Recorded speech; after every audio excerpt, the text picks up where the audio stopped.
Hello everyone. We will start our upper limb lecture. دكتور حسن انت بتسجل صح؟ Yes, yes. Start. Okay. We will start our first upper limb anatomy lecture by demonstrating some bones and some features of bones. Okay. This Wait, is Ahmed, please, Ahmed, please, 1 minute. Some members said no voice. Actually, if all other can hear us, so this is another problem in setting, in individual setting. okay.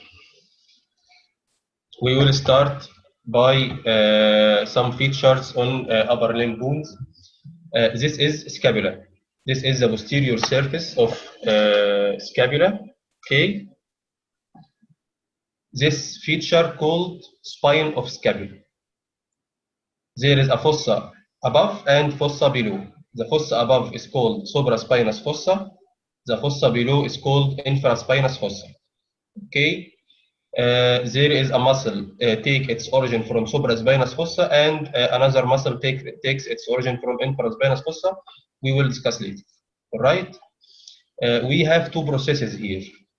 This anterior process is called coracoid process, and this process attached to the spine, it represents the lateral end of the spine, is called acromion. All right, all right. This long border is called medial border, and this short border is called lateral border.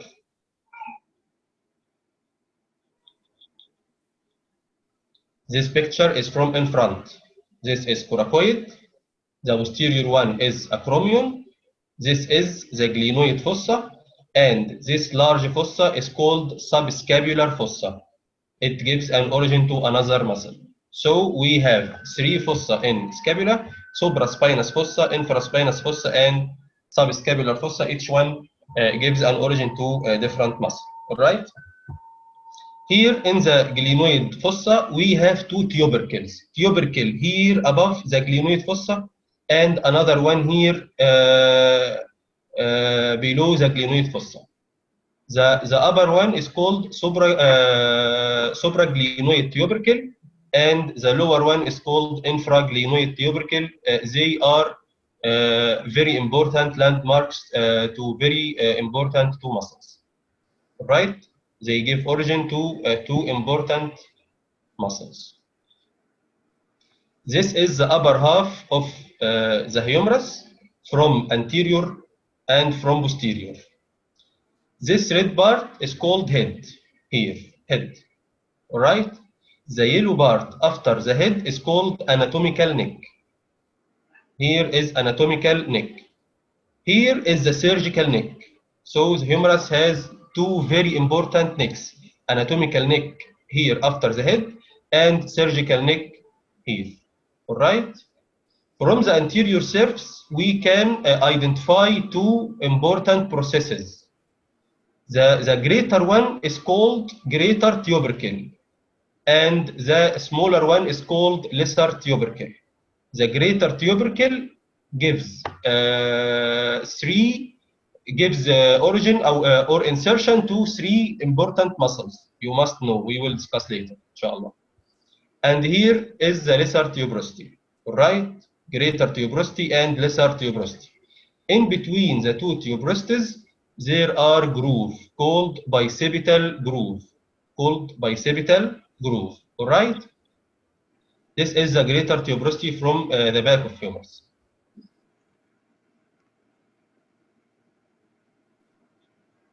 Here in the middle of the humerus, there is a tubercle called deltoid tuberosity. In the middle of the humerus, lateral part of the middle of the humerus, and it gives insertion to deltoid. It's obvious. All right. This ridge here, this ridge is called medial supracondylar ridge. Medial supracondylar ridge. And the other one here is called lateral supracondylar ridge. It gives an origin also to a very important muscle we will discuss later. All right.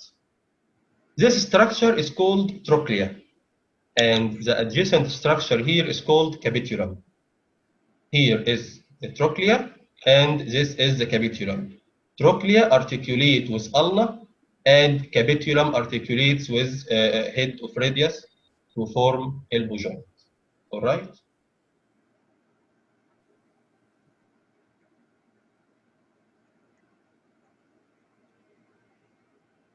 Here we can find nerves of upper limb and the site of passing of each one. Okay. Here axillary nerve went around surgical neck of humerus. Radial nerve pass here in a groove called spiral groove.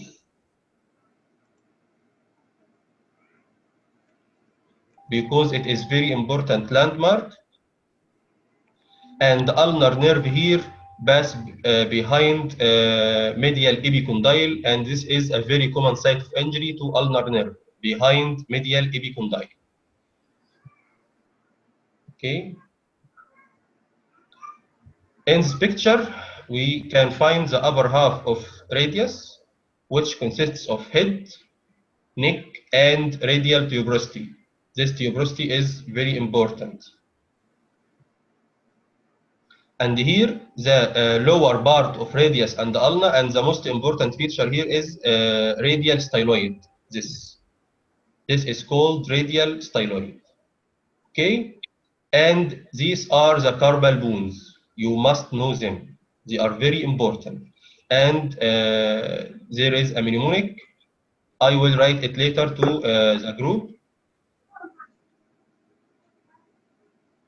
This is the upper part of ulna from anterior and from side. From anterior, we can find this is coronoid process. This is called coronoid process. This one is called coronoid, and this one is called olecranon.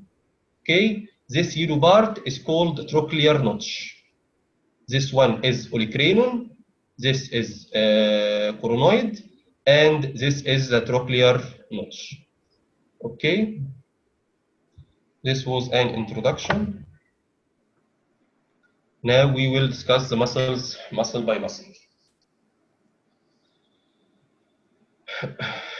We will start with muscles of pectoral region.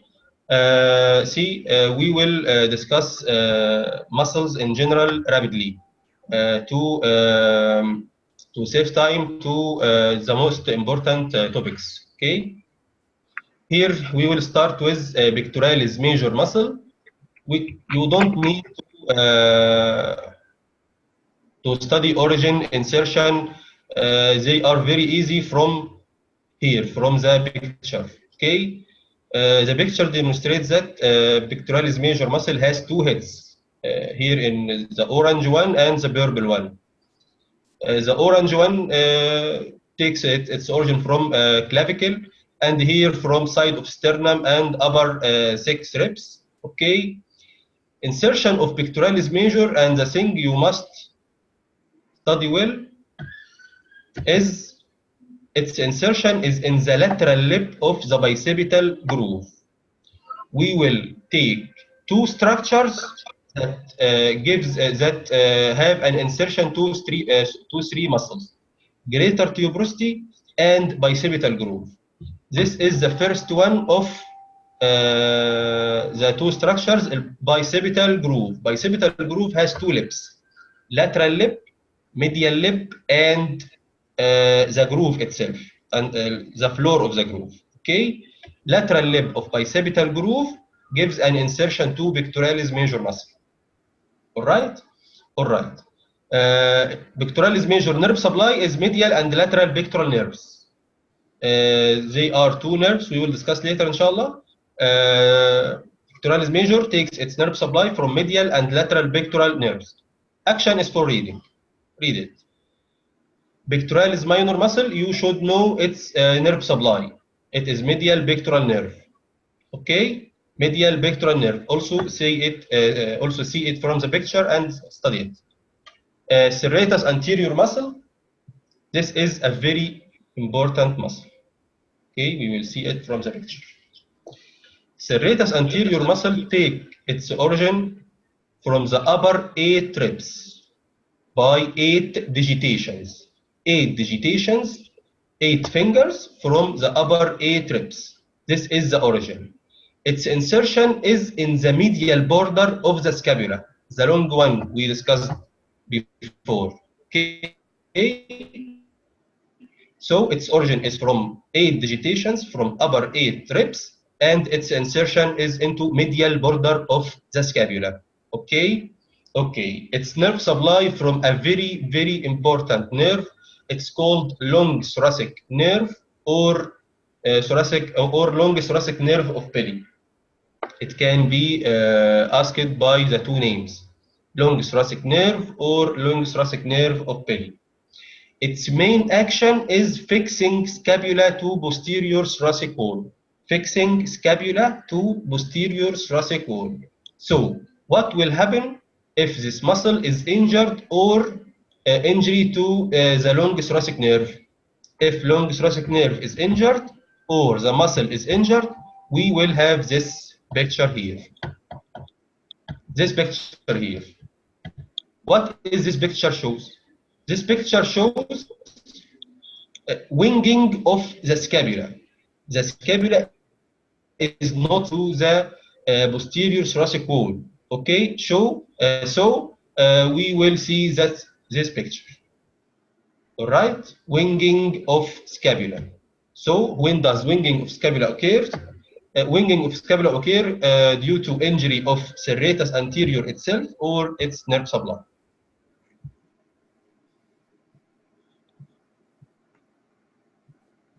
Now we will move to another important structure, which is clavipectoral fascia.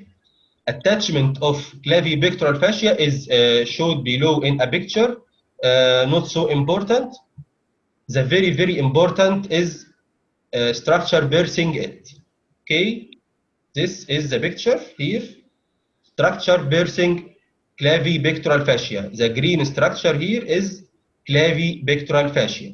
Clavipectoral fascia is a structure that lies behind pectoralis major muscle. This is pectoralis major muscle, and this is clavipectoral fascia, the green structure here. It is birthed by 4 structures. Okay, mnemonic is clav. It's called clavi, and mnemonic is clav. Okay, C is cephalic vein. The vein here is cephalic vein. L is lateral pectoral nerve. This nerve is lateral pectoral nerve. It is a branch from lateral cord of brachial plexus, which we will discuss later. And A is acromiothoracic artery. This structure is called acromiothoracic artery. It is a branch of second part of axillary artery. We will discuss it. And F is fat and lymphatics. Some lymphatics and some fat also birth it. Okay, but the most important 3 is CLA, cephalic vein, lateral pectoral nerve, and acromiothoracic artery. Okay, clavipectoral fascia, clav, and clav. Very important and frequently asked.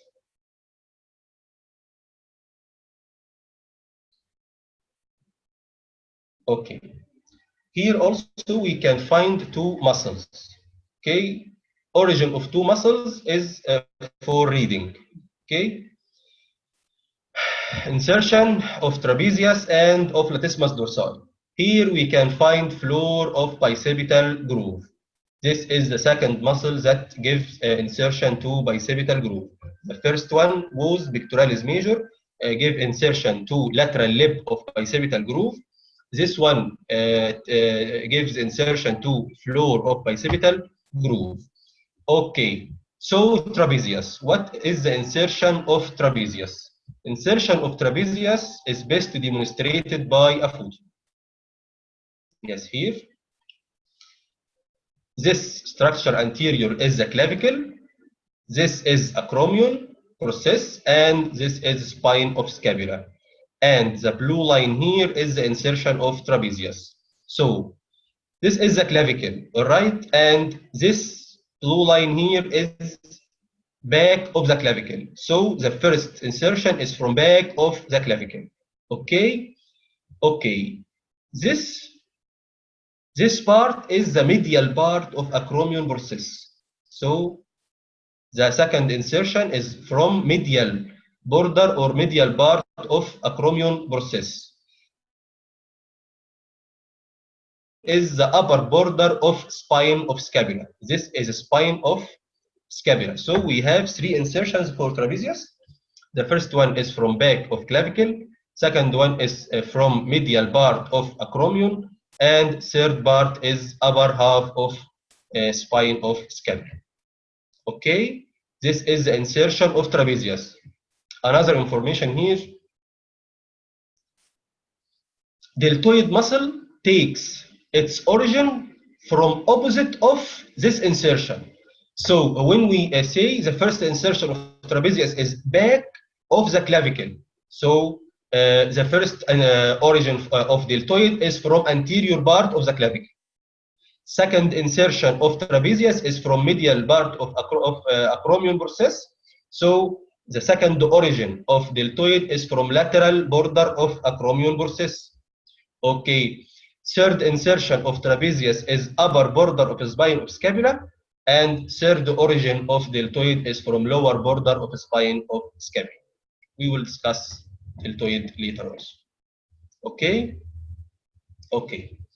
Latissimus dorsi. Its nerve supply is very, very, very important. It's called nerve to latissimus dorsi or thoracodorsal nerve. It is commonly injured nerve during axillary lymph node dissection. Okay, thoracodorsal nerve. And trapezius also takes its motor nerve supply from spinal accessory nerve, okay, and sensory from C3 and 4, but the most important is the motor nerve supply. Okay, يبقى هنا trapezius takes its nerve supply from spinal accessory nerve, and latissimus dorsi takes its nerve supply from nerve to latissimus dorsi or thoracodorsal nerve. Okay, action is for reading also, but this is an important piece of information. Shoulder abduction has 3 steps. Here is shoulder abduction.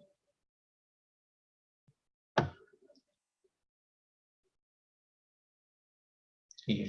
Shoulder abduction takes 3 steps. From 0 to 15, from 15 to 90, and 90 above. Okay? 3 steps for shoulder abduction. There is a muscle responsible for abduction of shoulder from 0 to 15. And a second muscle responsible for abduction from 15 to 90. And third muscle is responsible for abduction from 90 to above. Okay? Trapezius. Here, trapezius and serratus anterior. Trapezius, this is a common action between trapezius and serratus anterior. Abduct the shoulder from 90 to above. Okay? This is very important action for trapezius helped by serratus anterior. Another important topic here is chest drains. All right? Chest drains. When we use chest drains is used when there is a problem, water or air in the thorax due to pathology, disease, or trauma. Okay, trauma can cause 2 things: air in chest, that is called pneumothorax, or blood in chest, that is called hemothorax. So there is 2 types of chest drains: large bore and small bore chest drains. Large bore is used for severe traumas causing hemothorax. If there is blood in chest, we should use large bore chest drain. And if there is pneumothorax or pleural effusion is minimal, so we may use small diameter chest drain. The most important information here is site of chest drain insertion. This triangle is called safe triangle of chest drain insertion. It's called safe triangle of chest drain insertion. Intercostal space mid axillary line. Here, fifth intercostal space mid axillary line. It's called safe triangle. It is bounded by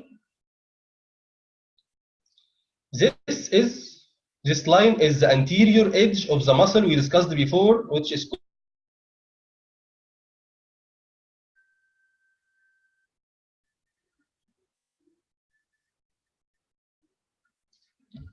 okay.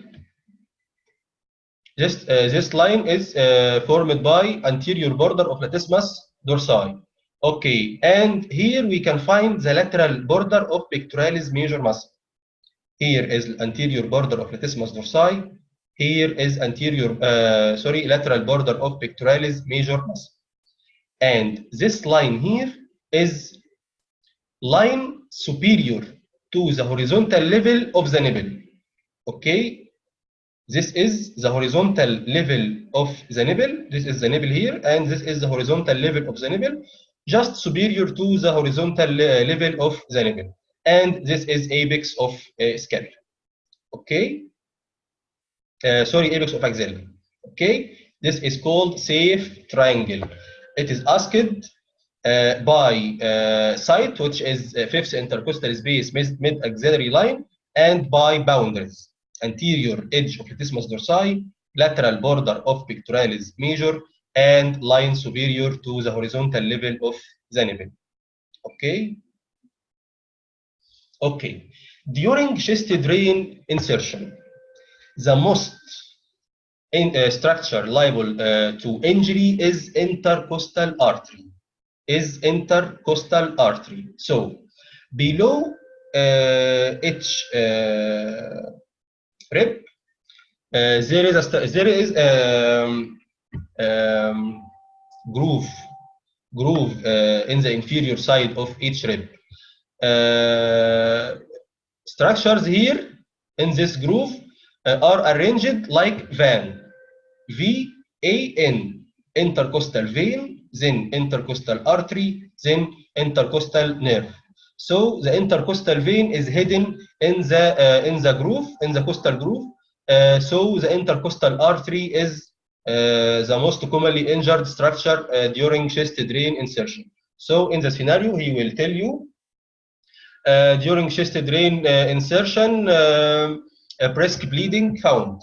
What is the most liable structure for injury? It is intercostal artery. This is commonly asked question. Here also is the safe triangle. Okay, this is the lateral border of pectoralis major. Line of the nipple is here, and this is the anterior border of latissimus dorsi. This is trapezius. Okay, and its special insertion, and this is latissimus dorsi, and also special insertion in the floor of bicipital groove.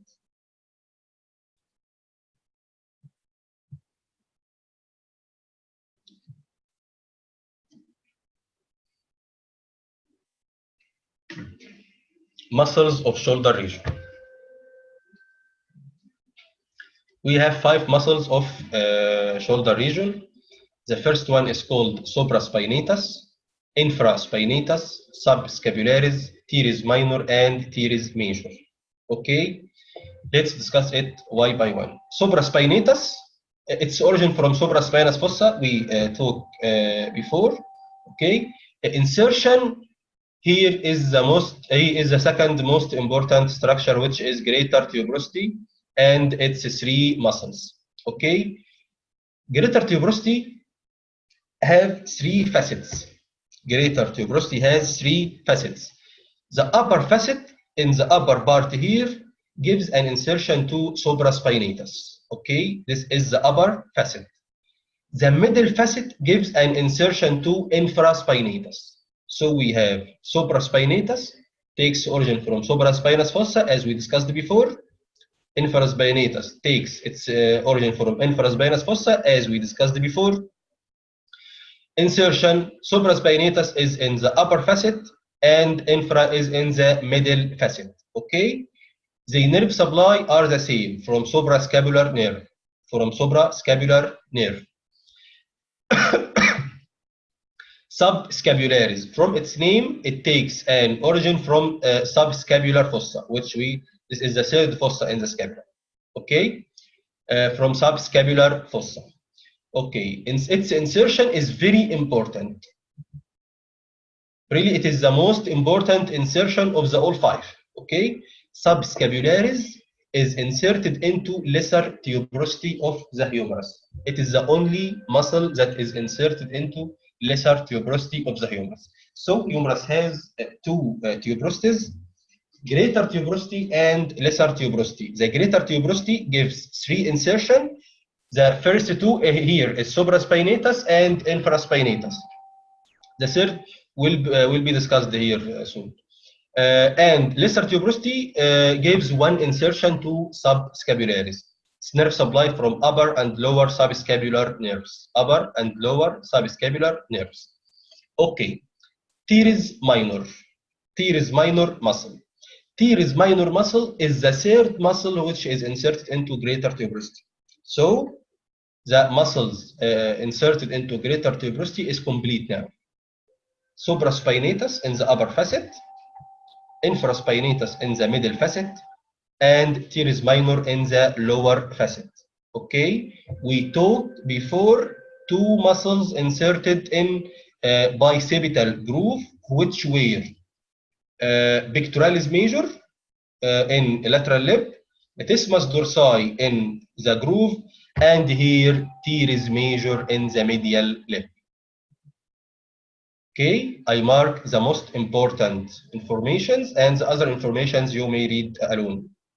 And we will discuss if there is any part difficult for you. So we now have okay,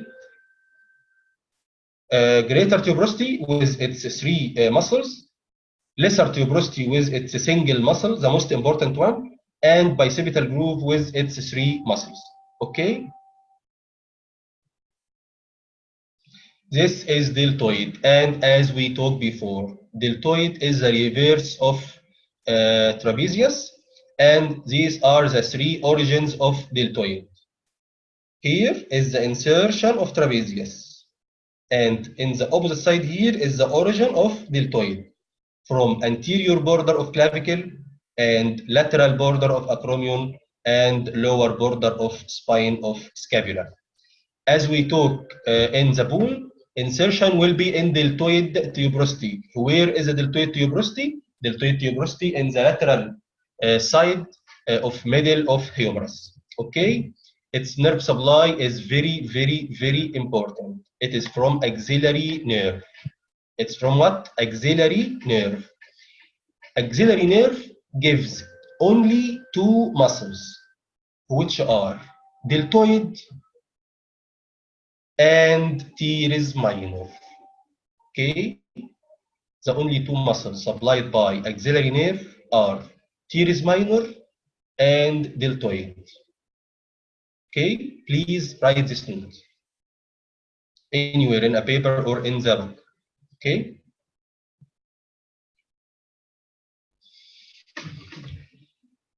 Rotator cuff muscles.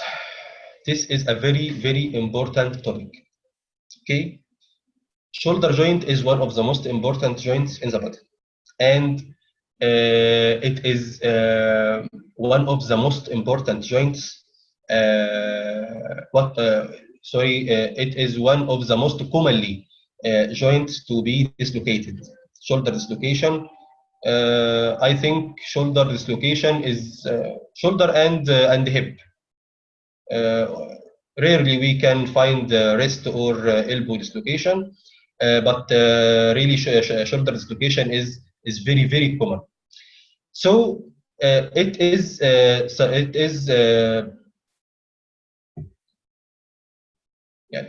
protected by muscles called rotator cuff muscles.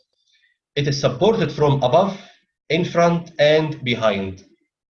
And it lacks support from below.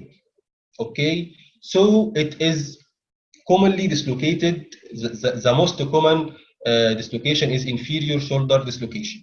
Okay, it is supported from above by two muscles, which are supraspinatus and the long head of biceps. We will discuss later. Okay, from in front, it is supported by subscapularis. In this picture, here we can find subscapularis, which supports the shoulder joint from in front. Okay, this is subscapularis, supports shoulder joint from in front. And behind we have these two muscles, which are infraspinatus and teres minor. So from above we have two, supraspinatus and biceps, long head of biceps. Anterior we can find here subscapularis, and posterior we can find infraspinatus and teres minor. Okay, this is shoulder abduction and its three steps, from 0 to 15, from 15 to 90, and from 90 to 180. The muscle, this is very, very, very important. Very important. You will face everywhere in every question bank. Muscle responsible for abduction of shoulder from 0 to 15 is supraspinatus. Supraspinatus initiates shoulder abduction from 0 to 15.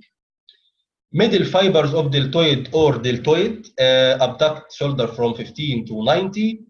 And serratus anterior, the common action between serratus anterior and trapezius, abduct shoulder from 90 to 180. Okay, this is very, very important. Intermuscular spaces. Okay.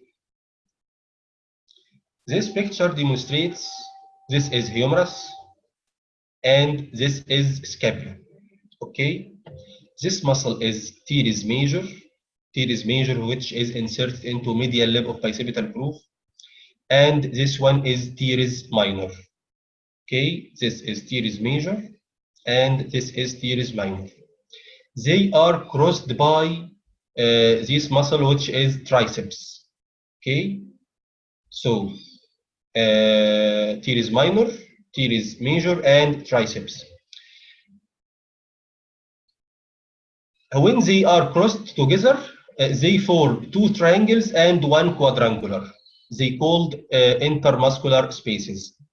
This one is called upper triangular space.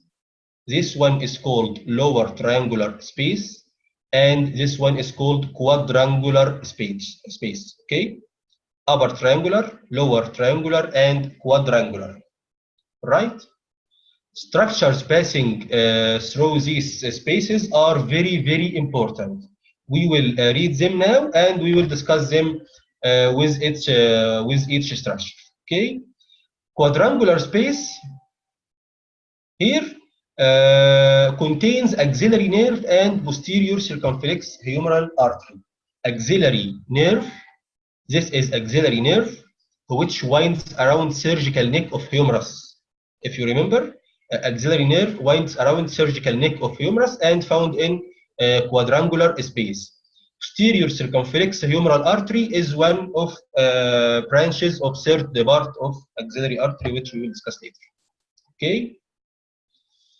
Here in lower triangular space, radial nerve and profunda brachii artery. Radial nerve and profunda brachii artery. Also, we will discuss in details. And upper triangular allow passing of circumflex scapular artery, which is a branch of subscapular artery, which is a branch of third part of axillary artery. We will also discuss. Okay. So we have three spaces: lateral quadrangular space, or just a quadrangular space, upper triangular, and lower triangular. The most important is the contents. Borders is for reading.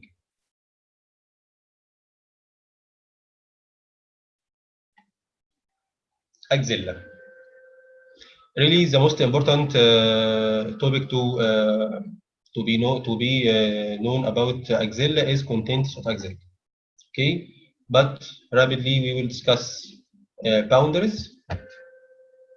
Axilla has anterior wall, posterior wall, medial wall, and also lateral wall. Okay, apex of axilla is also called cervico-axillary canal. Boundaries of apex are 3 points. Anteriorly, you can do it on yourself. Okay, apex of axilla to neck. When you can touch the anterior part, you will find clavicle, so anterior clavicle. Posterior, you can find upper border of scapula, which is hidden by trapezius, and medially there is the first rib. Okay, this is the boundaries of the apex. Base of axilla, you can touch the base of your axilla. It is formed of skin and fascia. Okay, skin and fascia, nothing else. Anterior wall of axilla, you can catch your anterior axillary fold. It is formed mainly by pectoralis major. Okay, anterior axillary fold or anterior wall of axilla is formed only by pectoralis major. If you want to mention clavipectoral fascia, which is below pectoralis major, it's okay. But it is for reading. Read it rapidly. Posterior wall of axilla is formed by 3 muscles: subscapularis, teres major, and latissimus dorsi. Subscapularis, teres major, and latissimus dorsi. You can remember it by muscles inserted into greater tuberosity and lesser tuberosity. Okay, what is muscles inserted into greater tuberosity? Muscles inserted into bicipital groove and lesser tuberosity. Bicipital groove has 3 muscles. They are latissimus dorsi, teres major, and pectoralis major. Okay. Lesser tuberosity is subscapularis is inserted into lesser tuberosity. Okay. So the posterior wall can be remembered by muscles inserted into bicipital groove and lesser tuberosity. Here we can find 2 of the 3 muscles inserted into bicipital groove. Where is the third, which is pectoralis major? Third is here in the anterior wall. So we will not mention it again in the posterior wall. So it can be remembered like this: 2 of the 3 of bicipital groove and the single one which is inserted into lesser tuberosity. Right? Medial wall also you can feel it is formed by the upper 4 ribs and the muscle which takes its origin from the upper ribs, which is latissimus dorsi, and the long thoracic nerve over it. This is also a very important picture.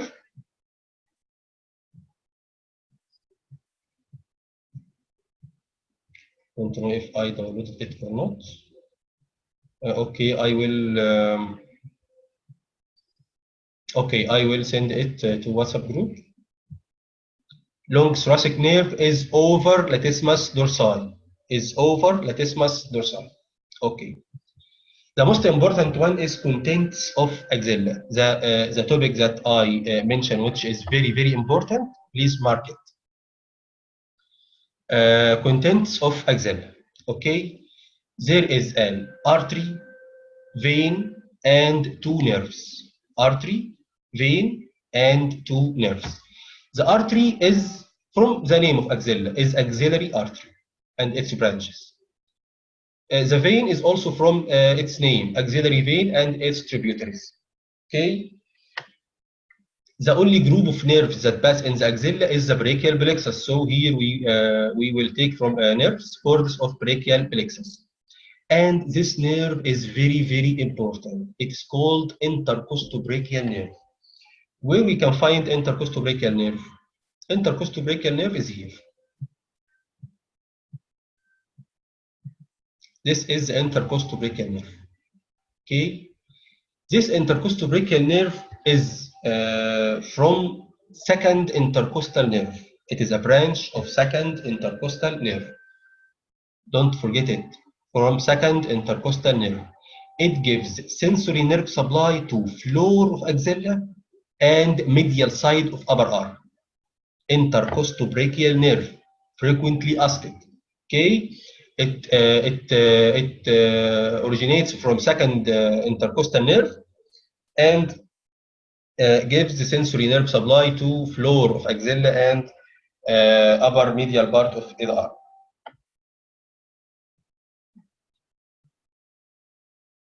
So contents of axilla are axillary artery and its branches, axillary vein and its intercostobrachial nerve.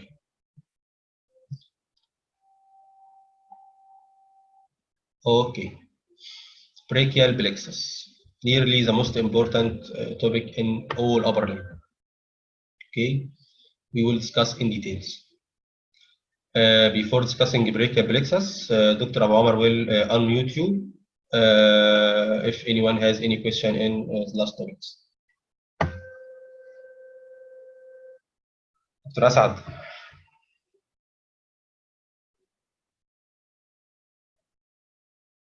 Hello? Hello? Anyone has questions? Anyone has any comment or any question in the past part? Raise hand, please.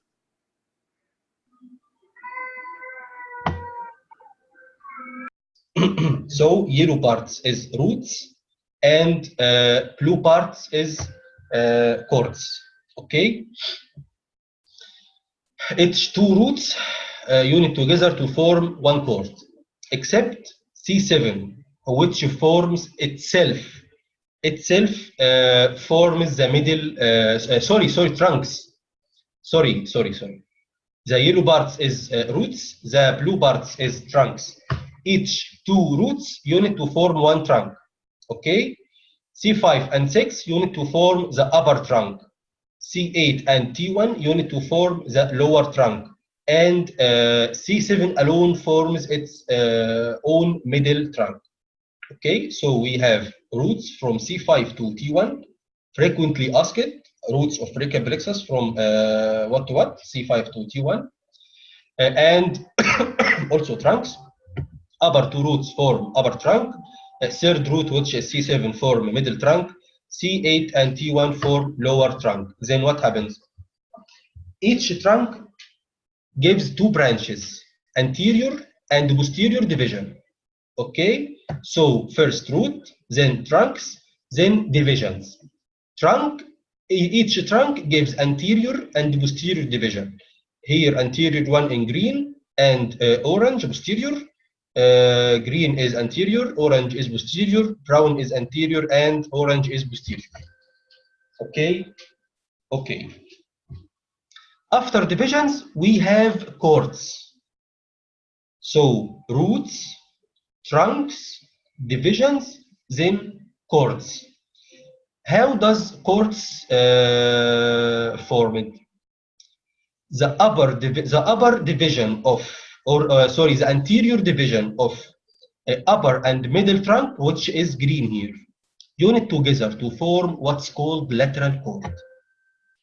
Okay, so how does lateral cord form? It is formed by unit or union of anterior division of upper and middle trunk. Okay, so lateral cord is formed here. Medial cord is formed by the anterior division of lower trunk.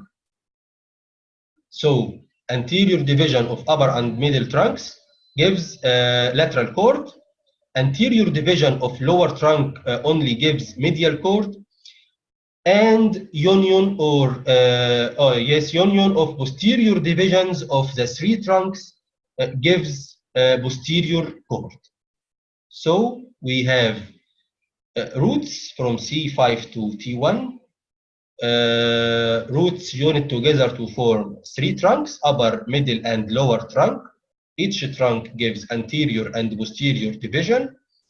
anterior division of upper and middle trunks unit to form lateral cord. Anterior division of lower trunk forms medial cord, and posterior division of the three trunks forms posterior cord. So after that, we will discuss branches. Sorry for Arabic here. I will give another mnemonic in English now. Branches. There is branches from roots, branches from trunks, and branches from cords. Okay? Branches from roots in this mnemonic.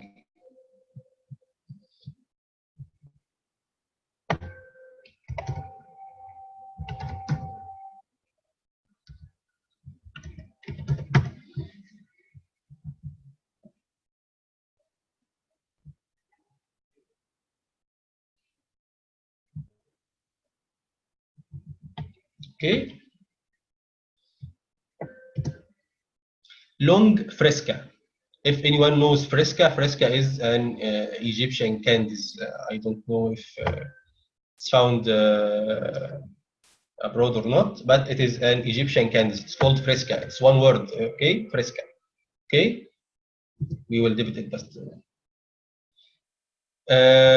Two long, one free, and two scap. Okay? Two long, one free, and two scap. Okay? Fresh scap. Okay? Two long, which are long thoracic nerve and nerve to longus colli. Long. Okay? Long thoracic nerve and nerve to longus colli muscle. This is too long.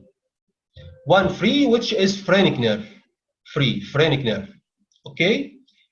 Two scap. One is dorsal scapular nerve, and one to scalene muscle. So dorsal scapular nerve and scalene muscles. Okay? Will be long fresca. Longus colli and longus thoracic nerve. BHR from fresca represents phrenic nerve, and SCA, which is dorsal scapular nerve and branch to scalene muscle. Okay, this is a mnemonic for branches from roots. Here, roots. Roots itself gives branches. Okay. Long thoracic nerve had another name, which was long thoracic nerve of Peli. Don't forget. And here, branches from trunks. Branches from trunks, we have two branches from trunks, from upper trunk only. They are nerve to subclavius, a muscle called subclavius muscle, which is a muscle of pectoral region,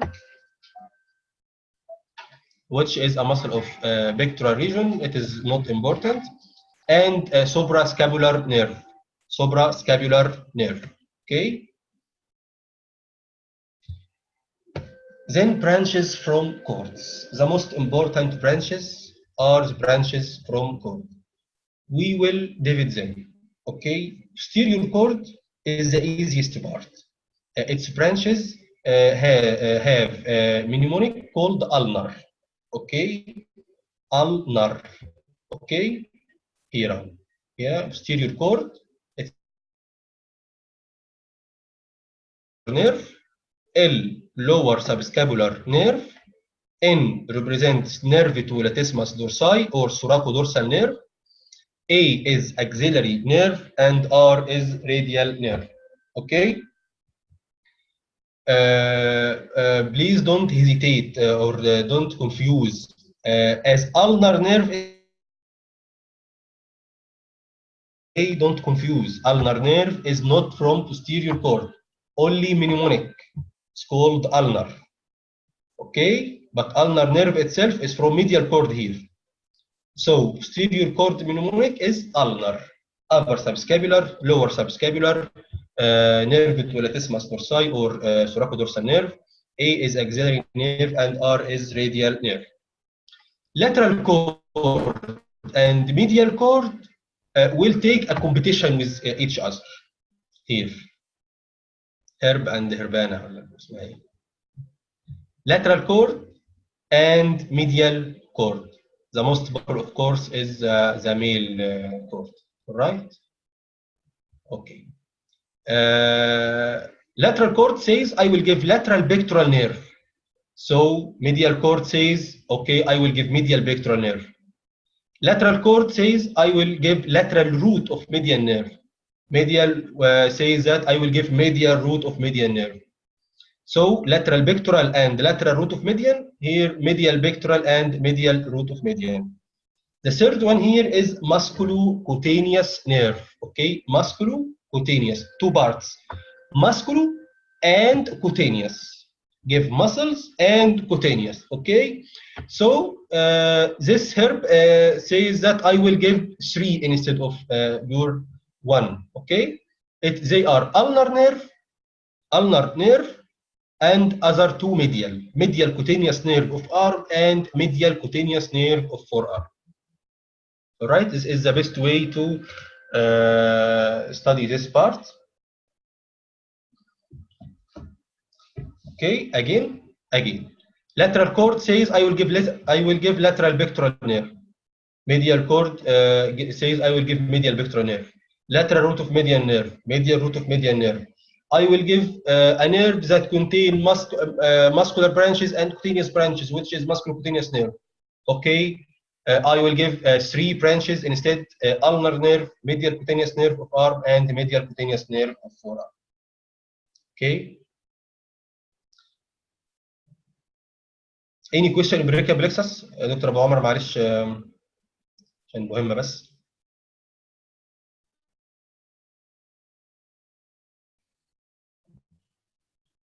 دكتور اسعد.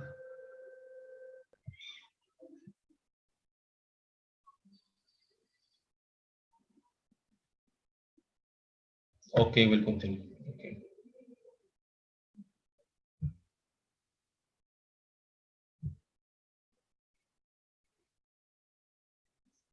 Okay. Injury of brachial plexus. Injury of brachial plexus. There are 2 types of injury to brachial plexus: complete injury and incomplete injury. Complete injury to brachial plexus. Hello? ايوه احمد continue. Okay. Complete injury, you will lose all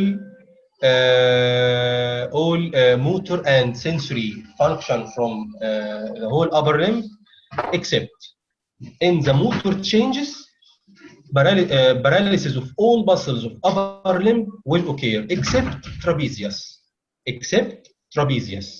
Okay? And in sensory changes, loss of sensation from all skin of upper limb except skin of upper half of deltoid, which is supplied by suprascapular nerve,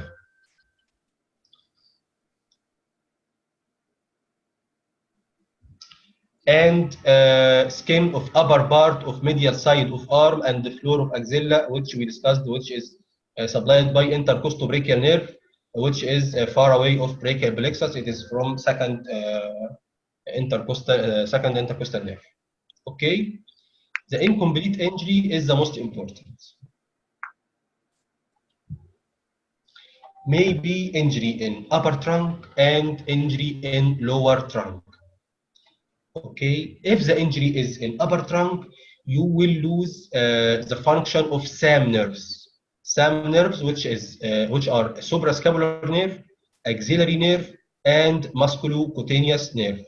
Suprascapular nerve. Okay, suprascapular nerve gives supraspinatus, which initiates shoulder abduction. Axillary nerve gives deltoid, which complete shoulder abduction after supraspinatus. So there is no shoulder abduction, so the shoulder is adducted. Okay, shoulder is adducted. All right. Musculocutaneous nerve gives nerve supply to muscles which flex elbow joint, such as brachialis and biceps. Brachialis and biceps. So there is flexion of elbow is deficient, so elbow is extended. Musculocutaneous gives nerve supply to biceps, which cause supination. Biceps action of biceps is supination of forearm, so we will lose supination, so forearm is pronated. All right. This paralysis is called herpes palsy. It's called what? Herpes palsy. All right. Lower trunk. Lower trunk mainly gives muscles of hand, mainly lumbricals and interossei. This is action of lumbricals and interossei here. Lumbricals cause flexion of metacarpophalangeal joint and extension of interphalangeal joint. This joint here is called metacarpophalangeal joint between metacarpal bones and phalanges. It's called metacarpophalangeal. Metacarpophalangeal, okay? So causing flexion in metacarpophalangeal and extension in interphalangeal joint. Okay? So when lumbricals are paralyzed, we will see the reverse. This this metacarpophalangeal joint will show hyperextension instead of flexion. This interphalangeal joint will show flexion instead of extension. So we will see this picture here.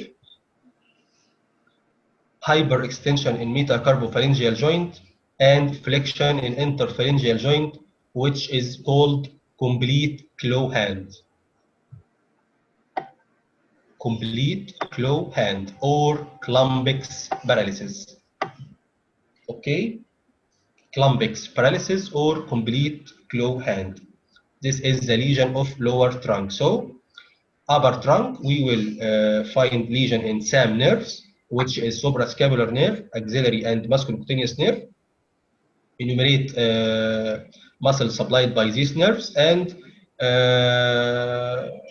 finish its action. You will find this lesion, which is called herpes palsy. Lower trunk mainly supply lumbricals and interossei.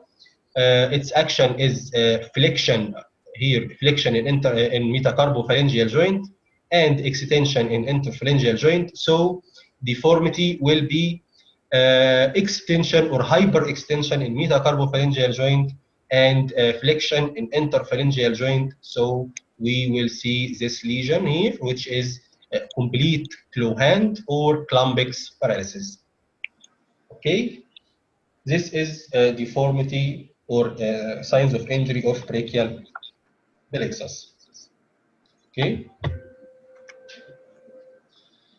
Then we will discuss axillary nerve rapidly. Axillary nerve, we talked before that it originates from posterior cord of brachial plexus. The word ulnar, it is A in word ulnar. Its course also we discussed. It enters quadrangular space, which is intermuscular space. Then winds around surgical neck of humerus, which is a very common site of injury for axillary nerve here. Then it gives branches, which are muscular branches and cutaneous branches.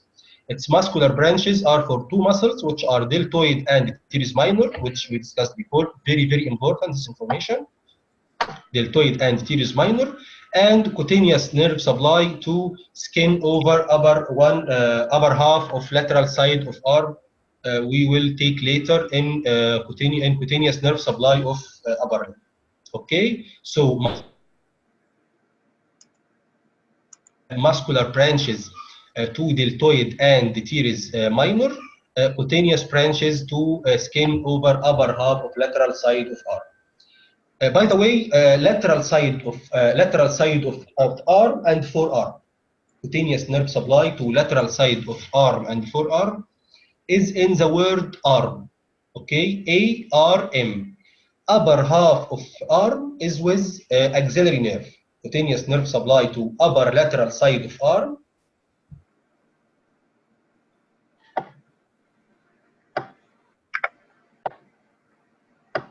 by the way. Okay, here. Upper lateral side of arm is by axillary nerve. It is arm A, R, and this one is musculocutaneous here, M. Okay. Upper lateral side of arm is with axillary nerve. Lower lateral side of arm is by radial nerve.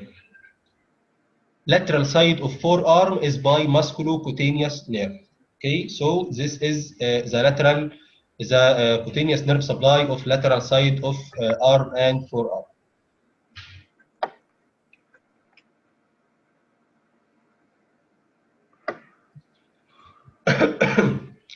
So injury of axillary nerve. The most common cause of injury of axillary nerve is fracture surgical neck of humerus. Okay, so effects will be you will lose deltoid and teres minor function.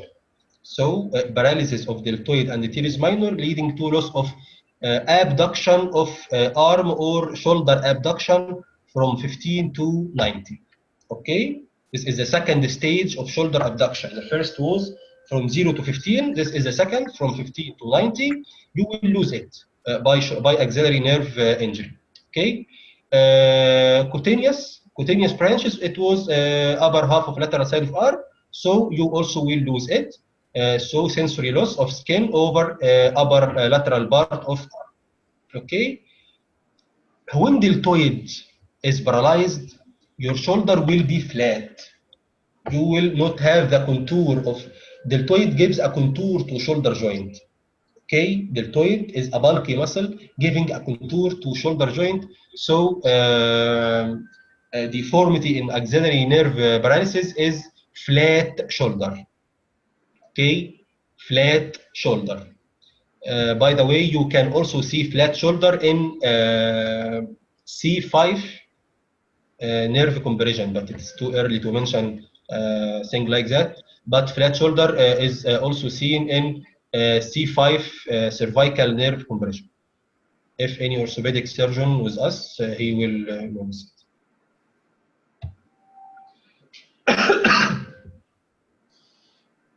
Axillary artery.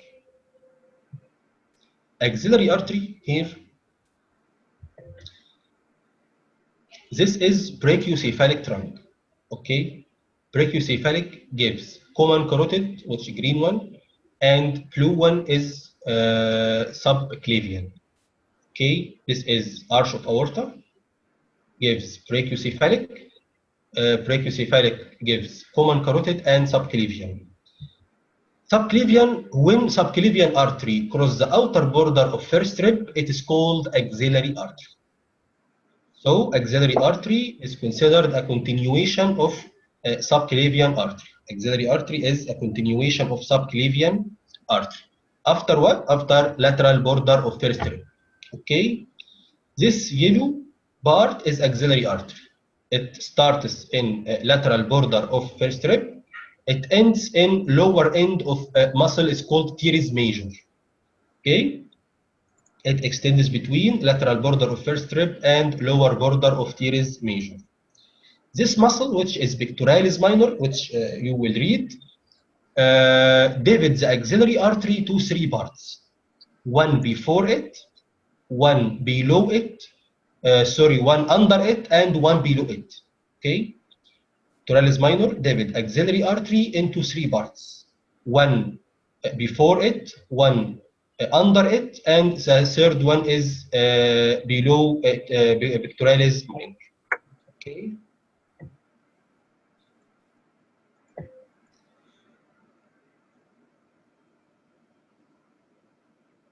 Behind pectoralis minor muscle, and third part below pectoralis minor muscle. Branches from axillary artery, they are 6 branches. The first part gives 1 branch. The second part gives 2 branches. The third part gives 3 branches. So 1, 2, 3.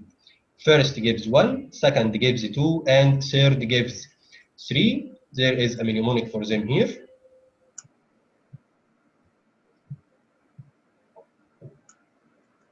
Okay. Okay. This is the first part, second part, third part. All these photos I will send you to you in WhatsApp group. The first part of axillary artery gives a branch called superior thoracic artery. It's called superior thoracic artery. It supplies anterior chest wall. Okay. Second branch, second part here under pectoralis minor muscle gives two branches. The two branches are lateral thoracic artery and thoracoacromial artery. By the way, it's called thoracoacromial or acromiothoracic. It's the same. Thoracoacromial is acromiothoracic. Okay. Second part gives two branches, which are lateral thoracic artery and thoracoacromial artery. Third branch gives third part gives three branches, which are subscapular artery, anterior and posterior circumflex humeral artery. This is the subscapular artery here, and this one which winds around surgical neck of humerus anteriorly is called anterior circumflex. It's called circumflex because it winds around the surgical neck of humerus, anterior circumflex humeral. This one behind surgical neck is called posterior circumflex. Okay, so this one from first part is called superior thoracic artery. This two from second part are called lateral thoracic and thoracoacromial or acromiothoracic. This one from third part is called subscapular artery, and here we can find another two branches which are anterior circumflex and posterior circumflex humeral arteries. Okay. This is the mnemonic for branches, which are sometimes life seems a pain. Sometimes life seems a pain. Some, it's a superior thoracic, times thoracoacromial, life lateral thoracic, seems subscapular, A, anterior circumflex humeral, pain, posterior circumflex humeral. Okay, I will send it to you.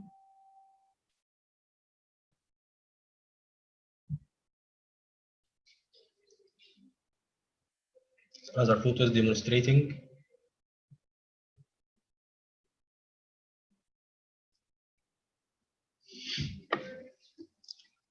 This picture, I want you to write under it, okay, and information, okay? This is axillary artery.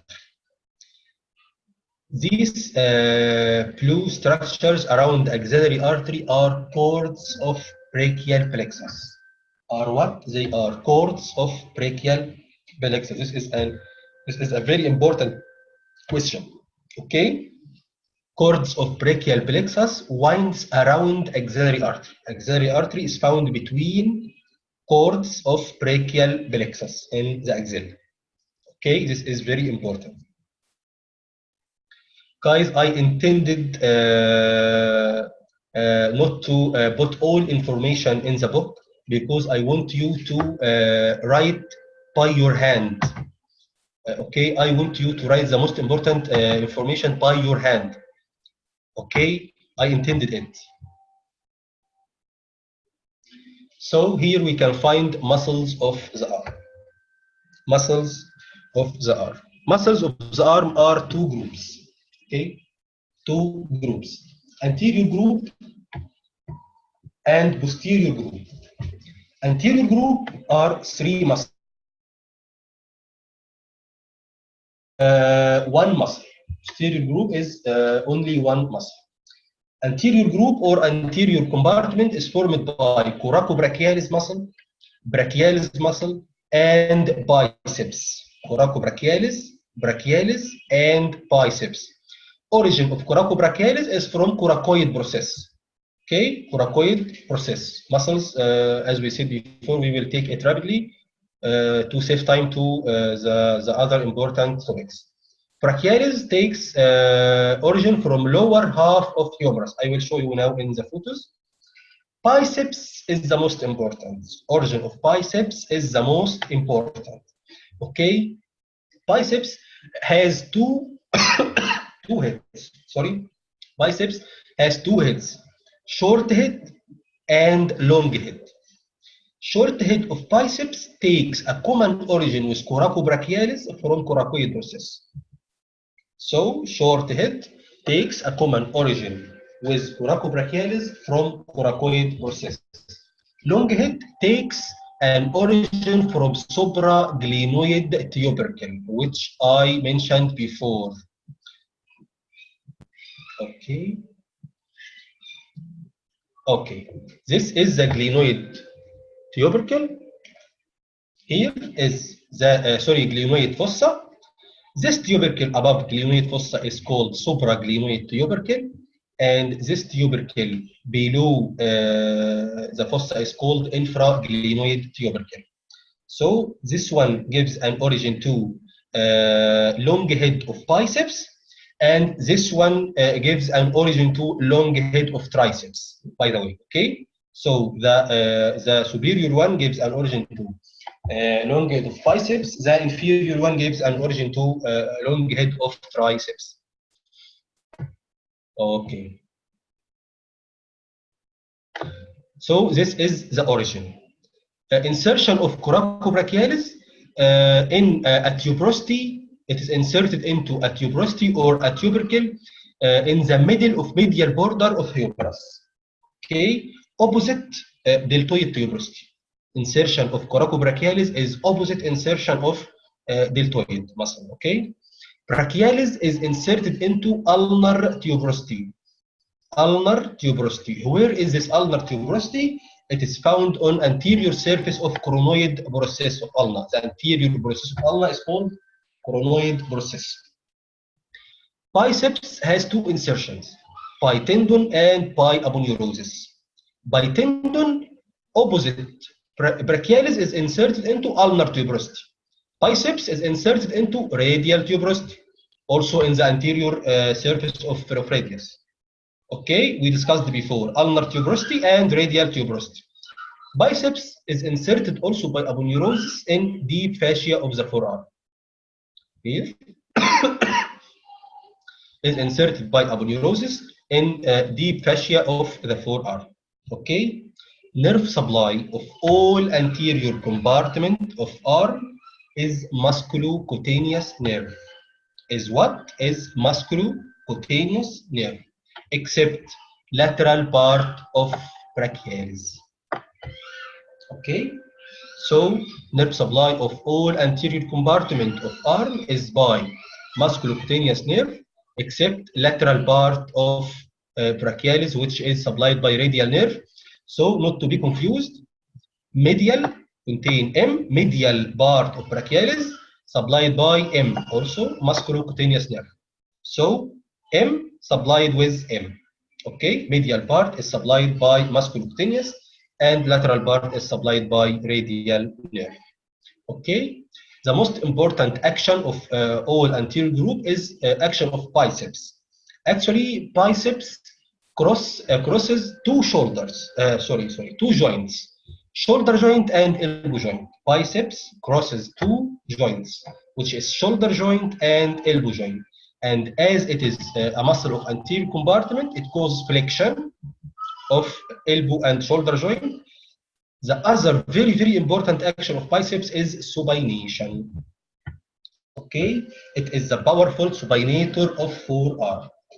All of us already knows supination and pronation. Okay, so biceps is the first muscle responsible for supination. We will discuss. Okay, so this part is clear.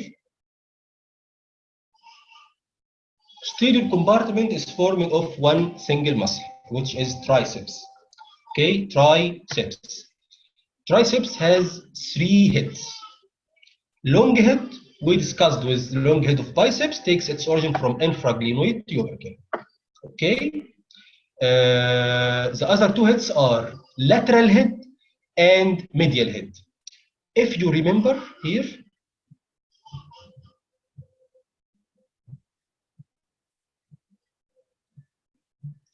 if you remember here, this is site of passing of radial nerve is called spiral groove. It's called what? It's called spiral groove. Spiral groove, the part above the spiral groove and the part below spiral groove. So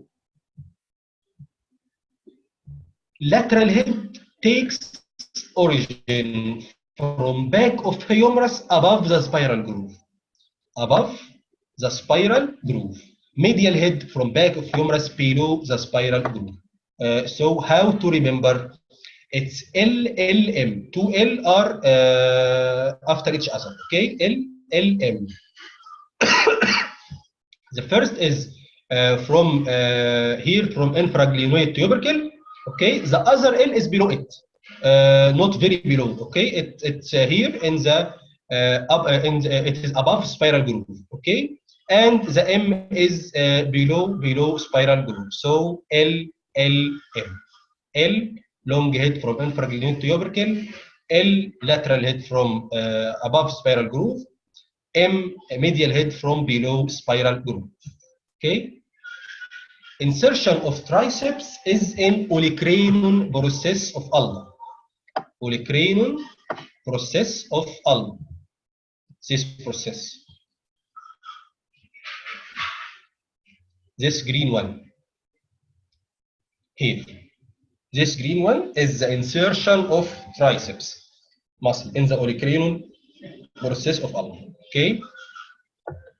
Nerve supply of triceps is from radial nerve. Okay, is from radial nerve. Radial nerve, very, very important.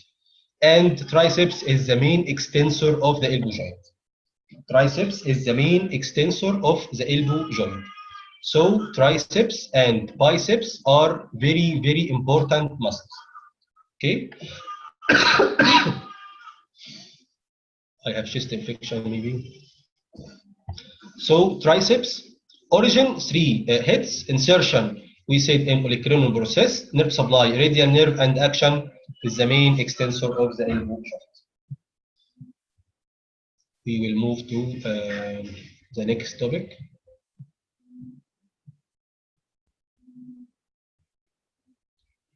Cubital fossa, what's after cubital fossa? Okay, cubital fossa.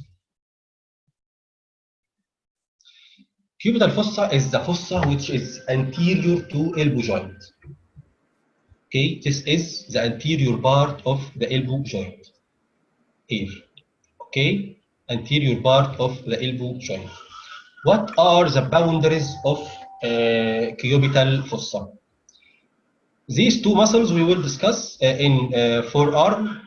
Okay, this one is called pronator teres from medial epicondyle to middle of lateral part of radius. This one is called pronator teres.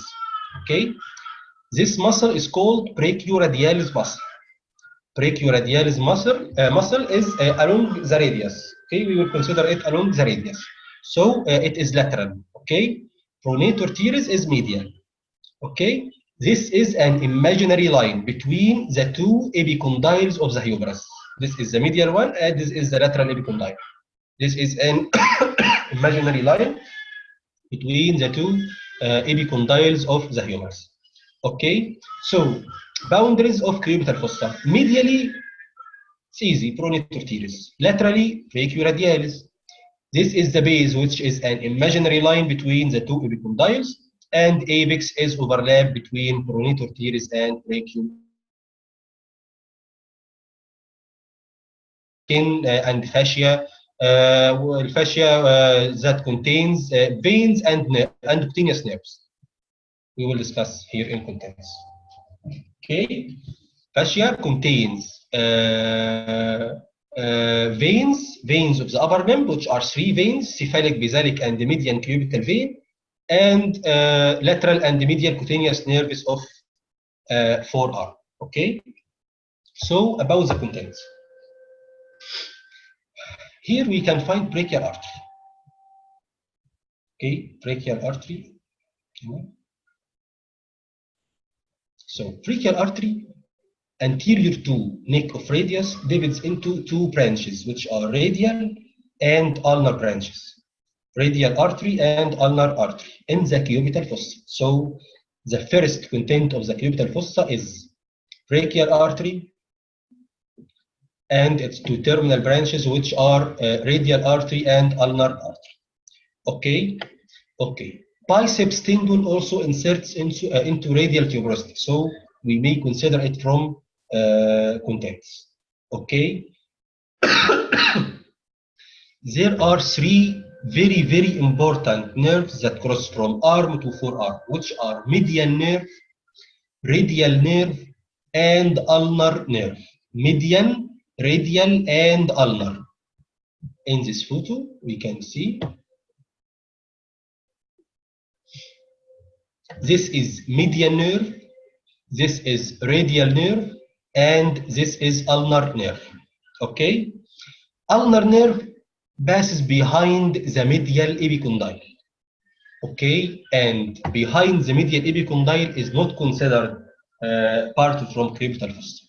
So the two nerves that pass in cubital fossa are median nerve and radial nerve. Only median and radial nerves. Okay, this is the most important. Okay, medial and radial nerves. Okay. These other three structures are considered from the roof, which are cephalic, basalic, and median cubital veins, and lateral and medial cutaneous nerves of forearm. Okay.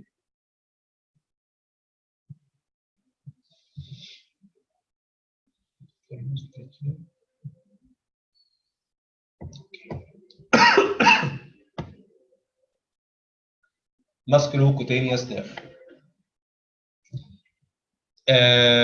Musculocutaneous nerve. I just want you to know its muscular branches and cutaneous branches. Muscular branches of musculocutaneous nerve, which we discussed before, to biceps, to coracobrachialis, and to lateral part of brachialis muscle. Okay, biceps, lateral part of brachialis, and coracobrachialis. Its cutaneous branches, as we said, in the nerve supply of lateral part of arm and forearm, it is responsible for lateral part of forearm. Okay, lateral side of forearm. All right, this is all what I want you to study about musculocutaneous nerve. Brachial artery. Brachial artery is the continuation of axillary artery. It is the continuation of axillary artery. Okay. Termination, as we said 1 minute before, opposite neck of radius.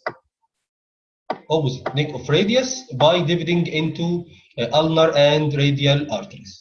Okay. Its termination is opposite neck of radius by dividing into ulnar and radial arteries. When we talk about branches, the most important branch of brachial artery is this large branch, which is profunda brachii artery. Profunda brachii artery is very important. It is the largest branch of brachial artery. Okay, it passes in lower triangular space, intermuscular space, with radial nerve. Okay. And divide into ascending and descending branches. All I want you to know about profunda brachii, just it is the largest branch of brachial artery, and it passes in lower triangular space. Okay, and this is the other branches of brachial artery for just reading. Okay, this is the most important branch.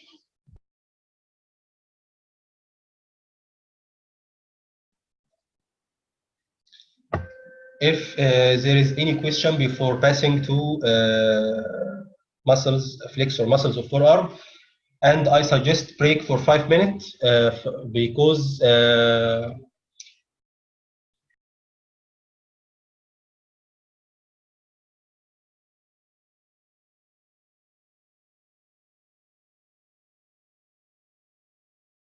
in this 5 minutes.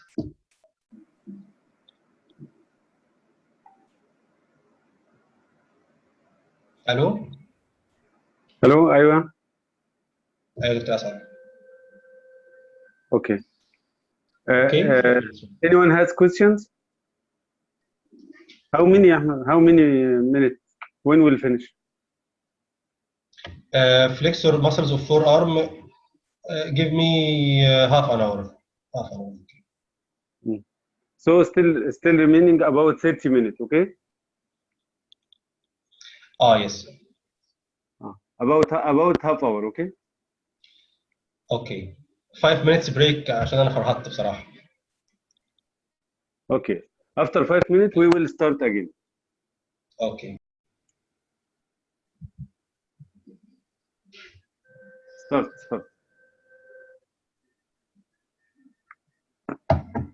Hello guys. We will continue now by flexor muscles of forearm. Ready? Forearm muscles are divided into 4 groups. Okay, 4 groups. 2 flexor group and 2 extensor groups. The 2 flexor groups are superficial flexors and deep flexors. The 2 extensor groups are superficial extensors and deep extensors. Okay, so they are 2 flexor groups and 2 extensor groups. We will start with the 2 flexor groups. This is the superficial flexors. Okay, they are 5. You must study them as your name. Okay, pronator teres, flexor carpi radialis, palmaris longus, flexor carpi ulnaris, and flexor digitorum superficialis. Okay. Okay. We will start about origin. Origin of all of them, I just want you to know it's a common flexor origin. Okay. Common flexor origin. Where is common flexor origin? Common flexor origin is here. It is anterior to the medial epicondyle. It's anterior to the medial epicondyle. This is site of common flexor origin. Okay, there are some muscles with 2 heads. Just read. Okay, I just want you to know the common origin for all the 5 muscles is common flexor origin. Okay. In pronator teres, it has 2 heads. Okay, but I just want you to know common flexor origin. But between its 2 heads, median nerve pass. Okay, so median nerve passes between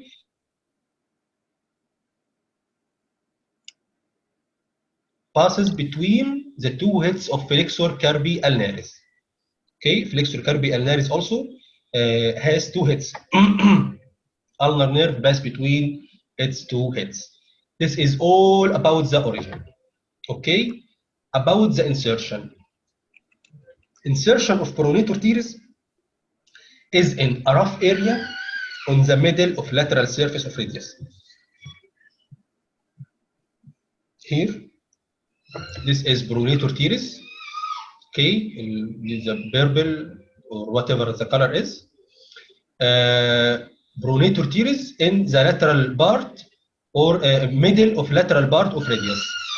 So it does not cross wrist joint. This is a very important information. Okay, pronator teres does not cross wrist joint. It only crosses elbow joint. So it only causes flexion in elbow joint. Okay. Okay. This is pronator teres and its insertion. Flexor carpi radialis insertion, just for reading. Palmaris longus insertion. Palmaris longus insertion is very important also. Why? Because it is inserted into the palmar aponeurosis. Okay, not inserted to apone. Inserted into the palmar aponeurosis.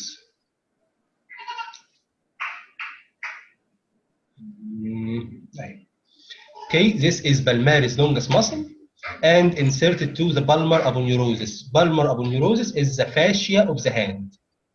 Okay, palmar aponeurosis is the fascia of the hand. All right. It is inserted into a fascia, so it's considered a deep or superficial structure. already it's considered a superficial structure. So this information we will need after about 5 minutes, okay? Palmaris longus is a superficial structure, so it is inserted into palmar aponeurosis, okay? Flexor carpi ulnaris muscle is inserted into base of fifth metatarsal and medial side of basiform and hook of hamate. Also, this information we will need after 5 minutes. Okay, base of fifth metatarsal, medial side of basiform and hook of hamate. The most important insertion of all of them is flexor digitorum superficialis. Flexor digitorum superficialis and any muscle that contains the word digitorum is inserted into the fingers, digits of the fingers, okay? This is flexor digitorum superficialis. It is divided into four tendons that are inserted into base of second phalanx of the medial four fingers. Okay, it is inserted into base of second or base of middle phalanx of the medial four fingers. So when it causes flexion, it causes flexion to the proximal interphalangeal joint or in the distal interphalangeal joint. It has no rule in distal interphalangeal joint. All right? Flexor digitorum superficialis has no rule in contraction or in flexion of a distal interphalangeal joint. It only flex a proximal interphalangeal joint. Okay? So here, flexor digitorum superficialis, the muscle is divided into four tendons, inserted into middle phalanx of the medial four fingers. Okay, so its action is flexion in proximal interphalangeal joint of the medial four fingers. Okay, okay. So about the action, about nerve supply before. All superficial flexors are supplied by median nerve. All superficial flexors are supplied by median nerve, except the muscle that contains the word ulnaris, which is supplied by ulnar nerve. Okay? All the five supplied by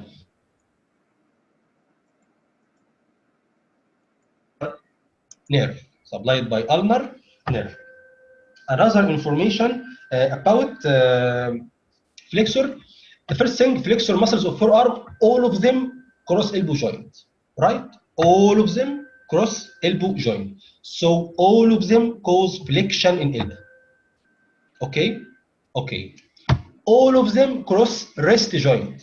All of them cross wrist joint except pronator teres. So all of them cause flexion in wrist except what? Except pronator teres. So pronator teres takes an action from its name. It's called pronator. Its action is pronation. Its action is what? Its action is pronation. All right?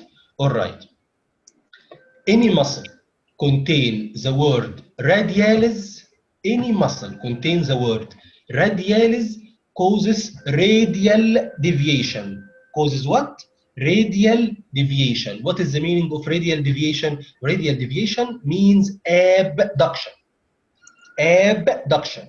Radial deviation means deviation of the hand towards the radius. The radius is found laterally. So radial deviation means abduction. So any muscle contains the word radialis causes radial deviation or abduction. Any muscle containing the word ulnaris causes ulnar deviation or adduction. So ulnar deviation means adduction, radial deviation means abduction. All right? All right.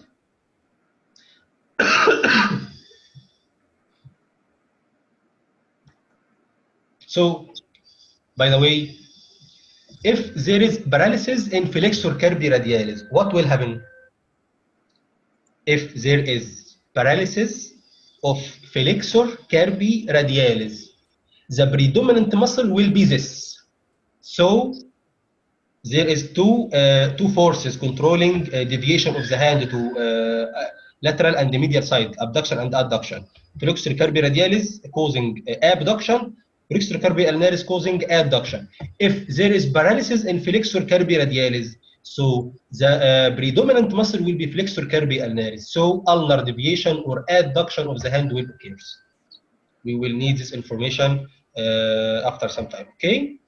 If there is paralysis in ulnar nerve مثلا palsy, for example, ulnar nerve palsy, okay, so we will lose the function or the action of flexor carpi ulnaris. So we will find the hand abducted, abducted, okay. If there is ulnar nerve paralysis, we will find the hand abducted. All right. This is the superficial flexors. Okay, the deep flexors. Deep flexors of the forearm. There are three muscles: flexor pollicis longus, pronator quadratus, and flexor digitorum profundus. All I want you to know: flexor pollicis longus takes origin from radius. Okay, flexor digitorum profundus takes origin from ulna. Okay, just radius, just ulna. Okay, okay. Flexor pollicis longus, pollicis. It's called pollicis. What is the meaning of pollicis? Pollicis means thumb. Pollicis means the thumb. So it is inserted into distal phalanx of the thumb. Distal phalanx of the thumb. Base of distal phalanx of the thumb. And here flexor digitorum profundus. We talk in the superficial group flexor digitorum superficialis. It was inserted into base of middle phalanges. Here it's inserted into base of distal phalanges of the same medial four fingers, so causing flexion in all joints of medial four fingers. Okay, all joints of the medial four fingers. All right, all right. Pronator quadratus. أيوة. Okay. Pronator quadratus, its origin is from ulna. Okay, insertion from radius, lower 1/3 of anterior surface of ulna, and insertion into lower 1/3 of anterior surface of radius, and about the three muscles has its nerve supply from a nerve called anterior interosseous nerve. We will discuss soon. Anterior interosseous nerve. Okay, except medial part of flexor digitorum profundus. This is very important information. All are supplied by anterior interosseous nerve except medial half of flexor digitorum profundus, that is supplied by ulnar nerve. So all flexor muscles, all flexor, superficial and deep, takes their nerve supply from medial. Anterior interosseous nerve is a branch of median nerve. Okay, is a branch of median nerve. All flexors of the forearm take nerve supply from median nerve. Median nerve, except two muscles, which are flexor carpi ulnaris and medial half of flexor digitorum profundus. Okay, all all flexor muscles, superficial and deep, of the forearm takes nerve supply from median nerve, except flexor carpi ulnaris and medial half of flexor digitorum profundus. Okay, I will give you a homework for tomorrow. You must do it. Okay, you must do it. Okay. Flexor retinaculum. What is the meaning of flexor retinaculum? Flexor retinaculum is a fascia, condensed fascia between scaphoid bone, which is one of the carpal bones, and basiform bone. Okay, it is a fascia between between the two rows of the carpal bones. Okay, this is the flexor retinaculum. There is structures passing superficial to it and structures passing deep to it. Okay, structures passing superficial to it and structure passing deep to it. The 5 structures passing superficial to it are 2 ulnar and 3 bulbar. Okay, 2 ulnar and 3 bulbar. 2 ulnar are ulnar nerve and ulnar artery. There is no other ulnar. Okay, they are the only 2 ulnar in the world: ulnar artery and ulnar nerve. Okay, okay. About the bulbar, the first one of the bulbar, which I told you before, palmaris longus muscle. Okay, palmaris longus. I told you that it is inserted into palmar aponeurosis, which is superficial, so it will be superficial to a structure. This is a structure here, which is flexor retinaculum. Palmaris longus is superficial to flexor retinaculum. The other two palmar are palmar cutaneous branch of ulnar nerve and palmar cutaneous branch of median nerve. We will discuss later. Okay. So the palmar, the 3 palmar are palmar cutaneous branch of ulnar, palmar cutaneous branch of median, and palmaris longus. Okay.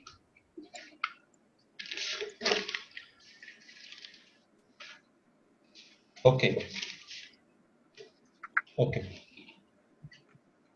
Structures deep to it.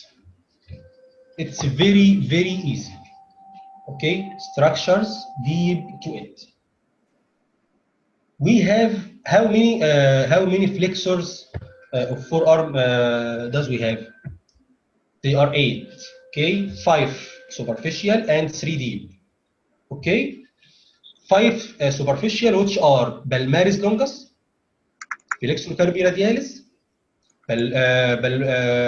pronator teres, flexor carpi radialis, palmaris longus, flexor carpi ulnaris, and flexor digitorum superficialis. Okay, they are 5. Okay, palmaris longus are excluded. Why? Because it's a superficial. Palmaris longus is excluded because it's superficial. Okay, I told you before that flexor carpi ulnaris passes medial to basiform. Here we can find flexor carpi ulnaris. So is it deep? Okay, flexor carpi ulnaris is ulnar here. Is medial or ulnar, medial to basiform and hamate. Okay, so it is not deep to flexor retinaculum. Okay, so we excluded 2 muscles, which are palmaris longus because it's superficial, and flexor carpi ulnaris because it's medial to the flexor retinaculum. So the other 3 will posted here in structure deep, which are flexor digitorum superficialis, flexor carpi radialis, and the third one is pronator teres. Pronator teres doesn't even cross the wrist. Okay, so we excluded 3 from the superficial 5. Pronator teres doesn't cross the wrist at all. Palmaris longus, which is superficial, and flexor carpi ulnaris, which is medial. So structures deep to it will be flexor digitorum superficialis and flexor carpi radialis only. Okay, okay. And from the deep group was 3 muscles. Okay, which are pronator quadratus, flexor pollicis longus, and flexor digitorum profundus. Pronator quadratus does not even cross elbow joint, cross wrist, doesn't cross the flexor retinaculum. Okay, so it is excluded. So the other 2, which are flexor pollicis longus and flexor digitorum profundus, will cross deep to flexor retinaculum, which we will find here. Fundus and flexor pollicis longus. Okay, these are the 4 muscles of the 8. Okay, we excluded palmaris longus, we excluded flexor carpi ulnaris, we excluded the two pronator teres and pronator quadratus. Okay, okay. The most important structure passing beneath the retinaculum is median nerve. Median nerve, which causes its compression under flexor retinaculum, causes a very, very important must be asked in the exam, must be asked. This syndrome, it's called carpal tunnel syndrome. Okay, carpal tunnel syndrome. Okay, the part deep to the flexor retinaculum is called carpal tunnel here. Okay, it's called carpal tunnel. Compression of median nerve in this tunnel is called carpal tunnel syndrome. Okay, carpal tunnel syndrome. It's caused by compression of median nerve. So structure deep to it, we have 5 structures, 4 muscles and 1 nerve. Okay.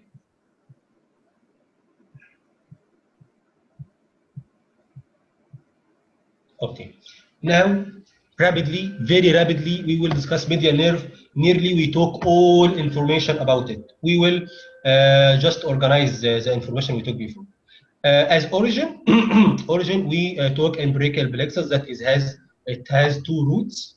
Okay, lateral root of median nerve from lateral cord, and medial root from medial cord. Right? All right. Course and relations. Course and relations, the most important information in course and relation of the median nerve is its relation to brachial artery. Relation of brachial artery to median nerve must be asked. There is some questions must be asked in the exam. Every recall we will take, you will face this question in it. Okay? It's mnemonic in lamb. Okay, lamb. This is my baby lamb. Okay, this is lamb. It has very good meat. Lamb, L-A-M. Okay, median nerve. At first, it is lateral to brachial artery. Then cross anterior to brachial artery. Then to be medial to brachial artery. Okay, lamb, lateral, then anterior, then medial. Lateral, then anterior, then medial. Okay, I don't want you to waste your time I want you to concentrate in some information that I will specify to you. Okay, in axilla and R, I want you to just write lamb beside in axilla and R. Okay, its relation with brachial artery is lateral, then anterior, then medial. Okay, in forearm, it passes between, see, between, then deep 2. Okay, we said before in origin of pronator teres that it has 2 heads and the median nerve passes between its 2 heads. Right? Right. So in forearm, it passes between 2 heads of pronator teres, then between flexor digitorum superficialis and profundus. Okay, this is in forearm. I will show you in the pictures below. Then deep to flexor retinaculum. Then deep into lateral and medial branches. Okay, this is the full course of the median nerve, which is one of the most important nerves in upper limb. Okay, lamb, between and deep 2. Just, okay? Okay. Branches. Branches in forearm. It's very, very easy.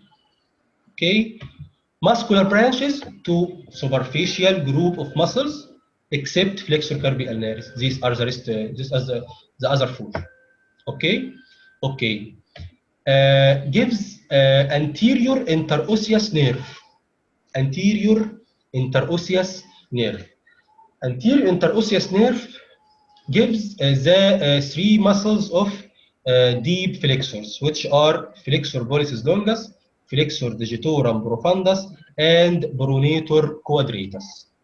Okay, except ulnar or medial side of flexor digitorum profundus, which is innervated by ulnar. Okay?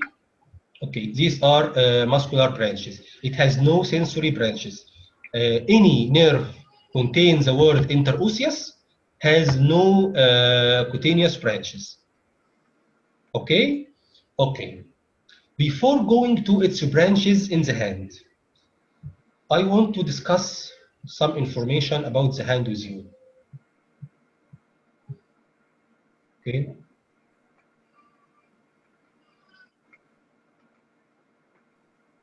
The hand contains 5 groups of muscles.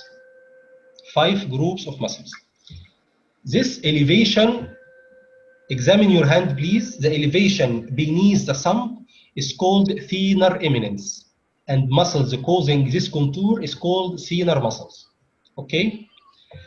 The elevation beneath your little finger is called hypothenar, and the muscles forming this contour is called hypothenar muscles. So this is 2 groups of muscles, thenar and hypothenar. Okay?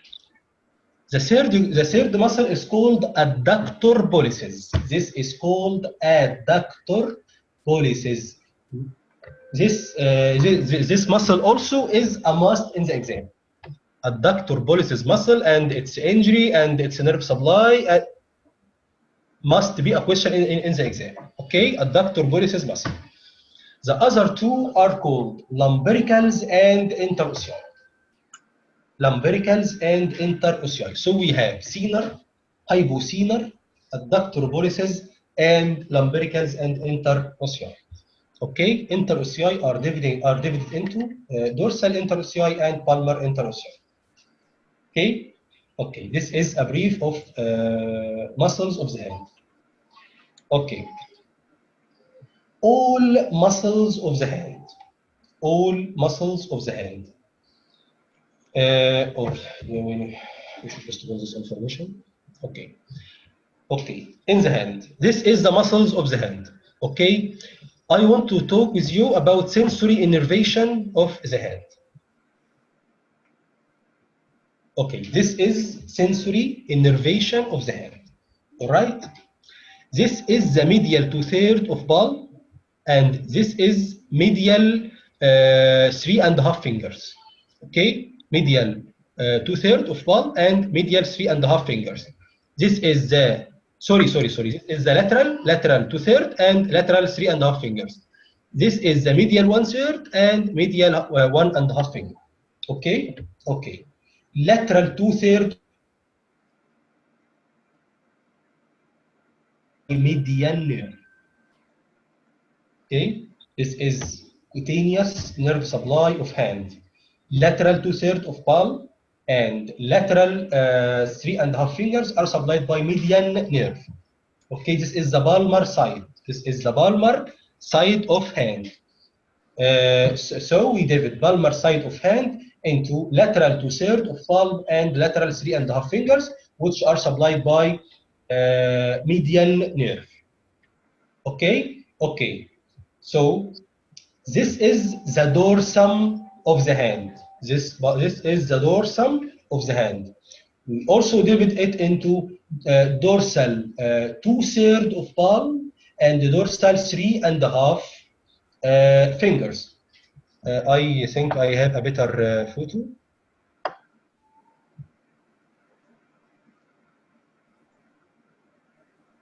Okay, here. This is the dorsal 2/3 of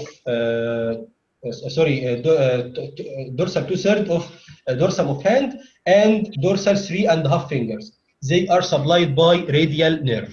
So palmar 2/3 and the palmar 3.5 fingers by median. Dorsal 2/3 and the dorsal 3.5 fingers by radial nerve. So we still have medial 1/3 of palm and the medial 1.5 fingers on palm and on dorsum. They are supplied by ulnar nerve. So ulnar nerve supplies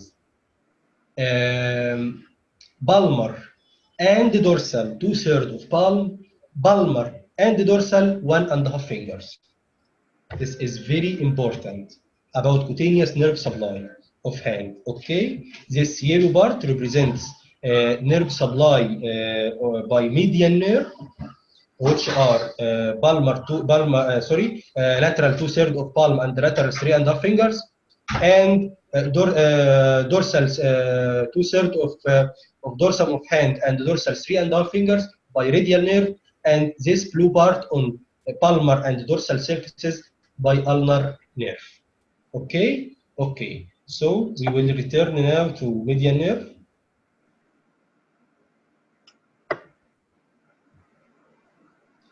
This is median nerve here. Okay, in the hand. Median nerve, muscular, it gives muscles of the hand which are all muscles of senar eminence. Okay, all muscles of senar eminence. And we have 4 lumbricals. Okay, median nerve gives first and second lumbricals. This is the motor nerve supply of median nerve in the hand. It is the muscles of senar eminence and first and second lumbricals. Okay, okay. In the hand, cutaneous nerve supply of median nerve is to lateral 3.5 fingers, and here supply lateral 2/3 of palm. Okay, lateral. I want you to study it together. Okay, lateral 2/3 of palm and lateral 3.5 fingers. Okay, so injury of median nerve. We will see muscles supplied by median nerve. We will delete its action. Okay, so median nerve supply muscles of senar eminence, right?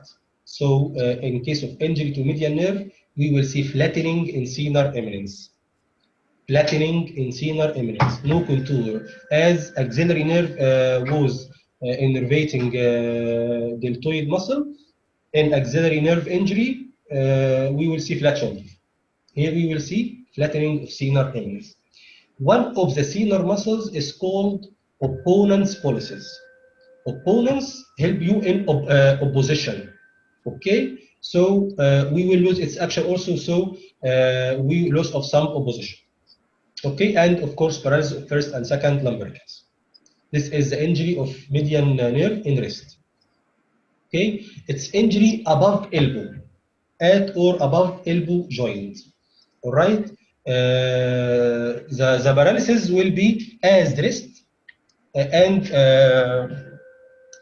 another injuries will be injury to pronator teres and pronator quadratus. Okay, flexors of the forearm except flexor carpi ulnaris and the medial half of flexor digitorum profundus, which are supplied by ulnar nerve. So weak flexion of wrist joint and ulnar deviation. Ulnar deviation. Why ulnar deviation? Because the only muscle is dependable here is flexor carpi ulnaris. Flexor carpi radialis caused abduction or radial deviation. It's paralyzed now. So the predominant muscle will be flexor carpi ulnaris, which is still functioning because it is supplied by ulnar nerve. So it will cause ulnar deviation. All right? All right. It gives also, enumerate it muscle by muscle. Okay, enumerate it. We have four superficial flexors. Pronator teres will loss of pronation. Flexor carpi radialis, so will be ulnar deviation of the hand. The deep group, flexor pollicis longus, so weak flexion of some or no flexion of some. All right. This information just for reading. Okay, pointed index just for reading, but not important for MRCS. Okay. Injury to anterior interosseous nerve. Please concentrate in this. Okay, injury to anterior interosseous nerve. The most common, nearly the only cause of anterior interosseous nerve injury is supracondylar fracture humerus. Okay, this is a very common type of fractures in children. We will discuss in orthopedic, inshallah. The last chapter to be taken inshallah in the course, orthopedic surgery, and the most important and the most marks in the exam. Okay, an injury to anterior interosseous nerve. The most common cause is supracondylar fracture humerus in children. Okay, okay. Motor, about the motor. What is the motor nerve supply of anterior interosseous nerve? What does it innervate? It innervates the deep groove. Okay, loss of motor function of the deep flexors of the forearm. Okay, it's very easy.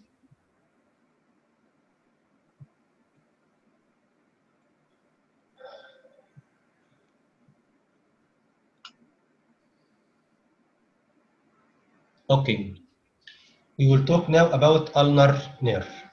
Okay, course of ulnar nerve. Ulnar nerve descends in the arm medial to upper part of brachial artery. This is the most important stations for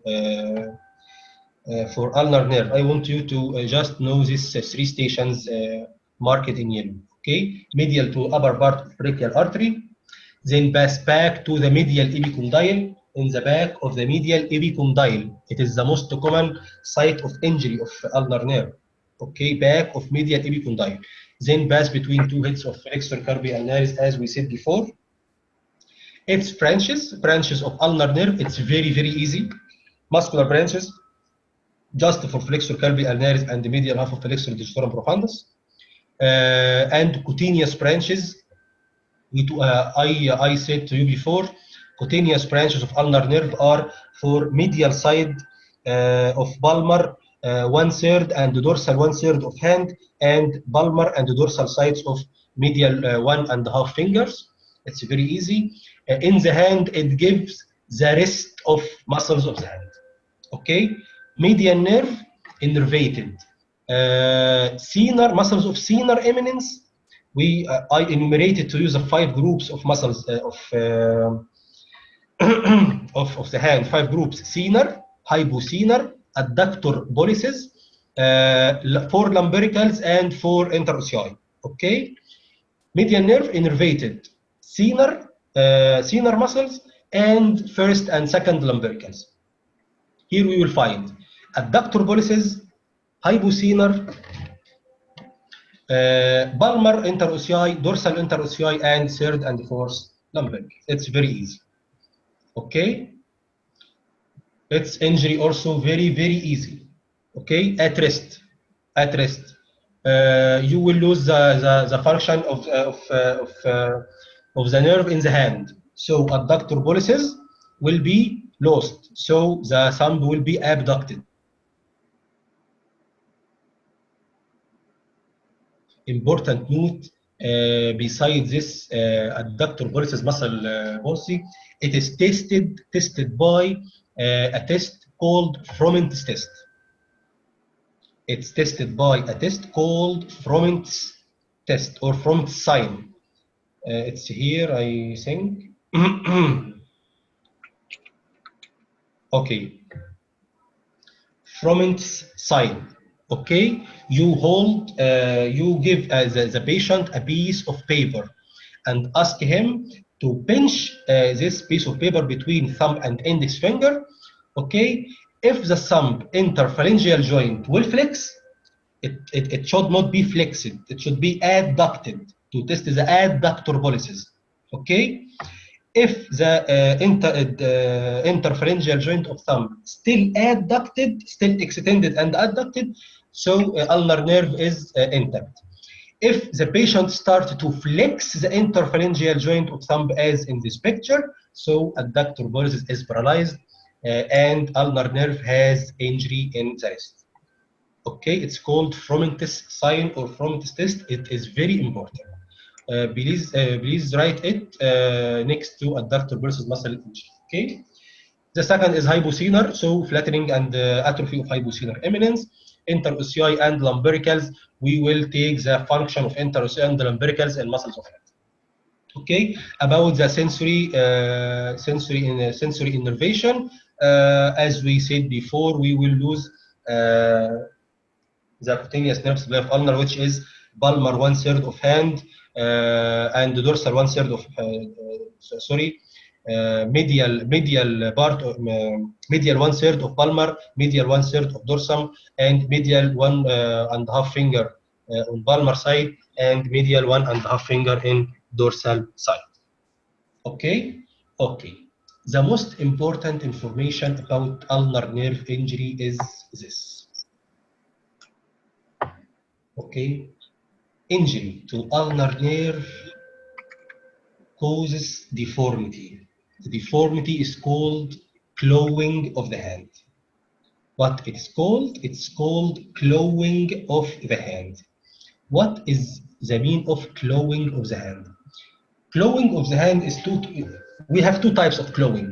The first type we discussed in brachial plexus injury, which was complete claw hand by all fingers in clumbex paralysis. This type in ulnar nerve is partial claw hand. We have clawing of fourth and fifth fingers only. Okay, clawing of fourth and fifth fingers only. Okay, to understand clawing of the hand in ulnar nerve injury is demonstrated by a paradox called ulnar paradox. Okay, it's called ulnar paradox. Just a minute, please. I will show you.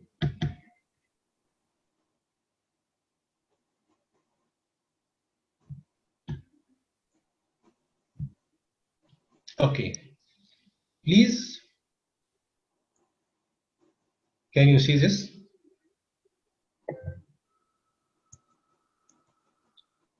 Ulnar paradox.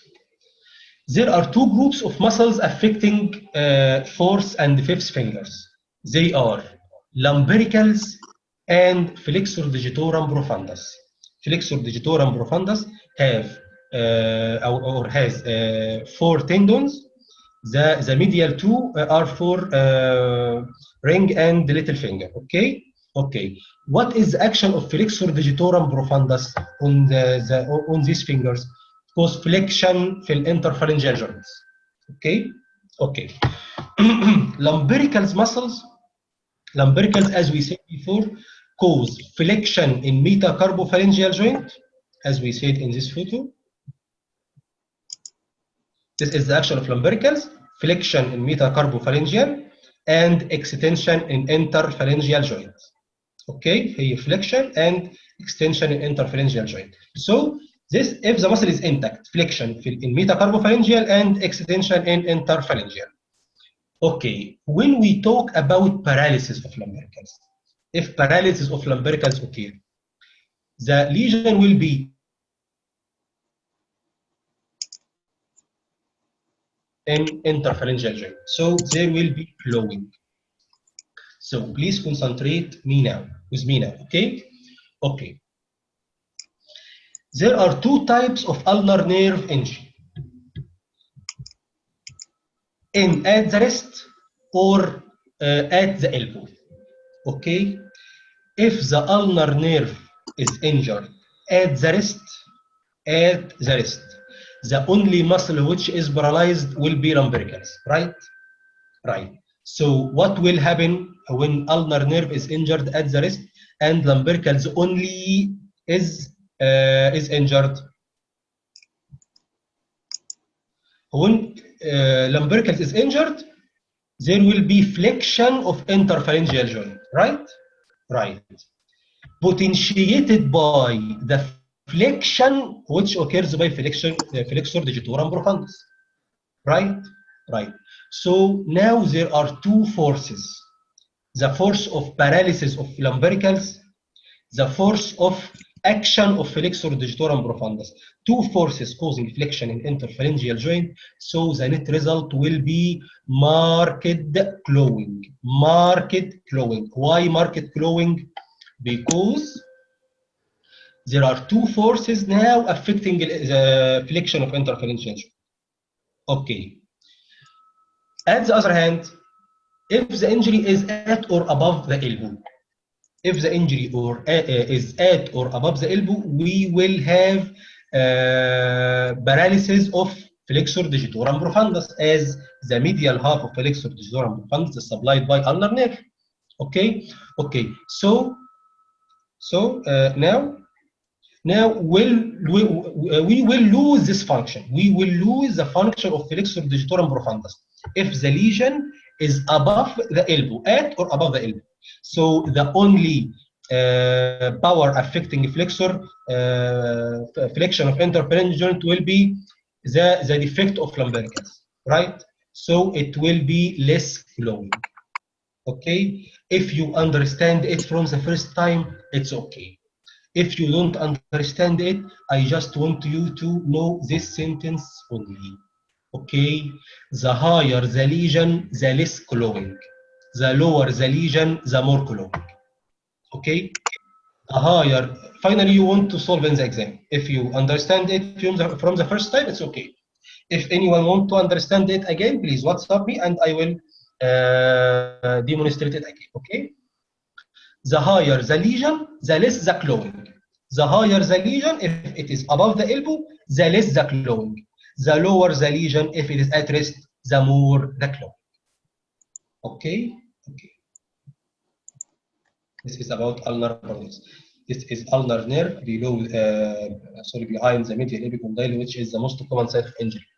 And here it passes between two heads of flexor carpi ulnaris. This is the first head. This is the second head. Okay. And here's the median nerve, which passes below, under flexor retinaculum in the carpal tunnel, and this is the ulnar nerve, which passes superficial to flexor. Also, this is the cutaneous nerve supply of the ulnar. Okay, medial tilt in palmar and dorsum, medial 1.5 fingers, palmar and dorsum. Okay.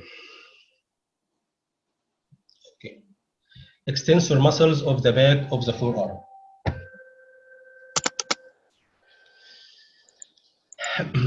Any question up till now? Any question?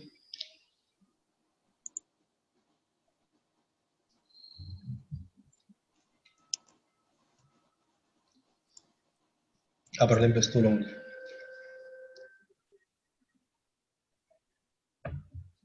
Any question?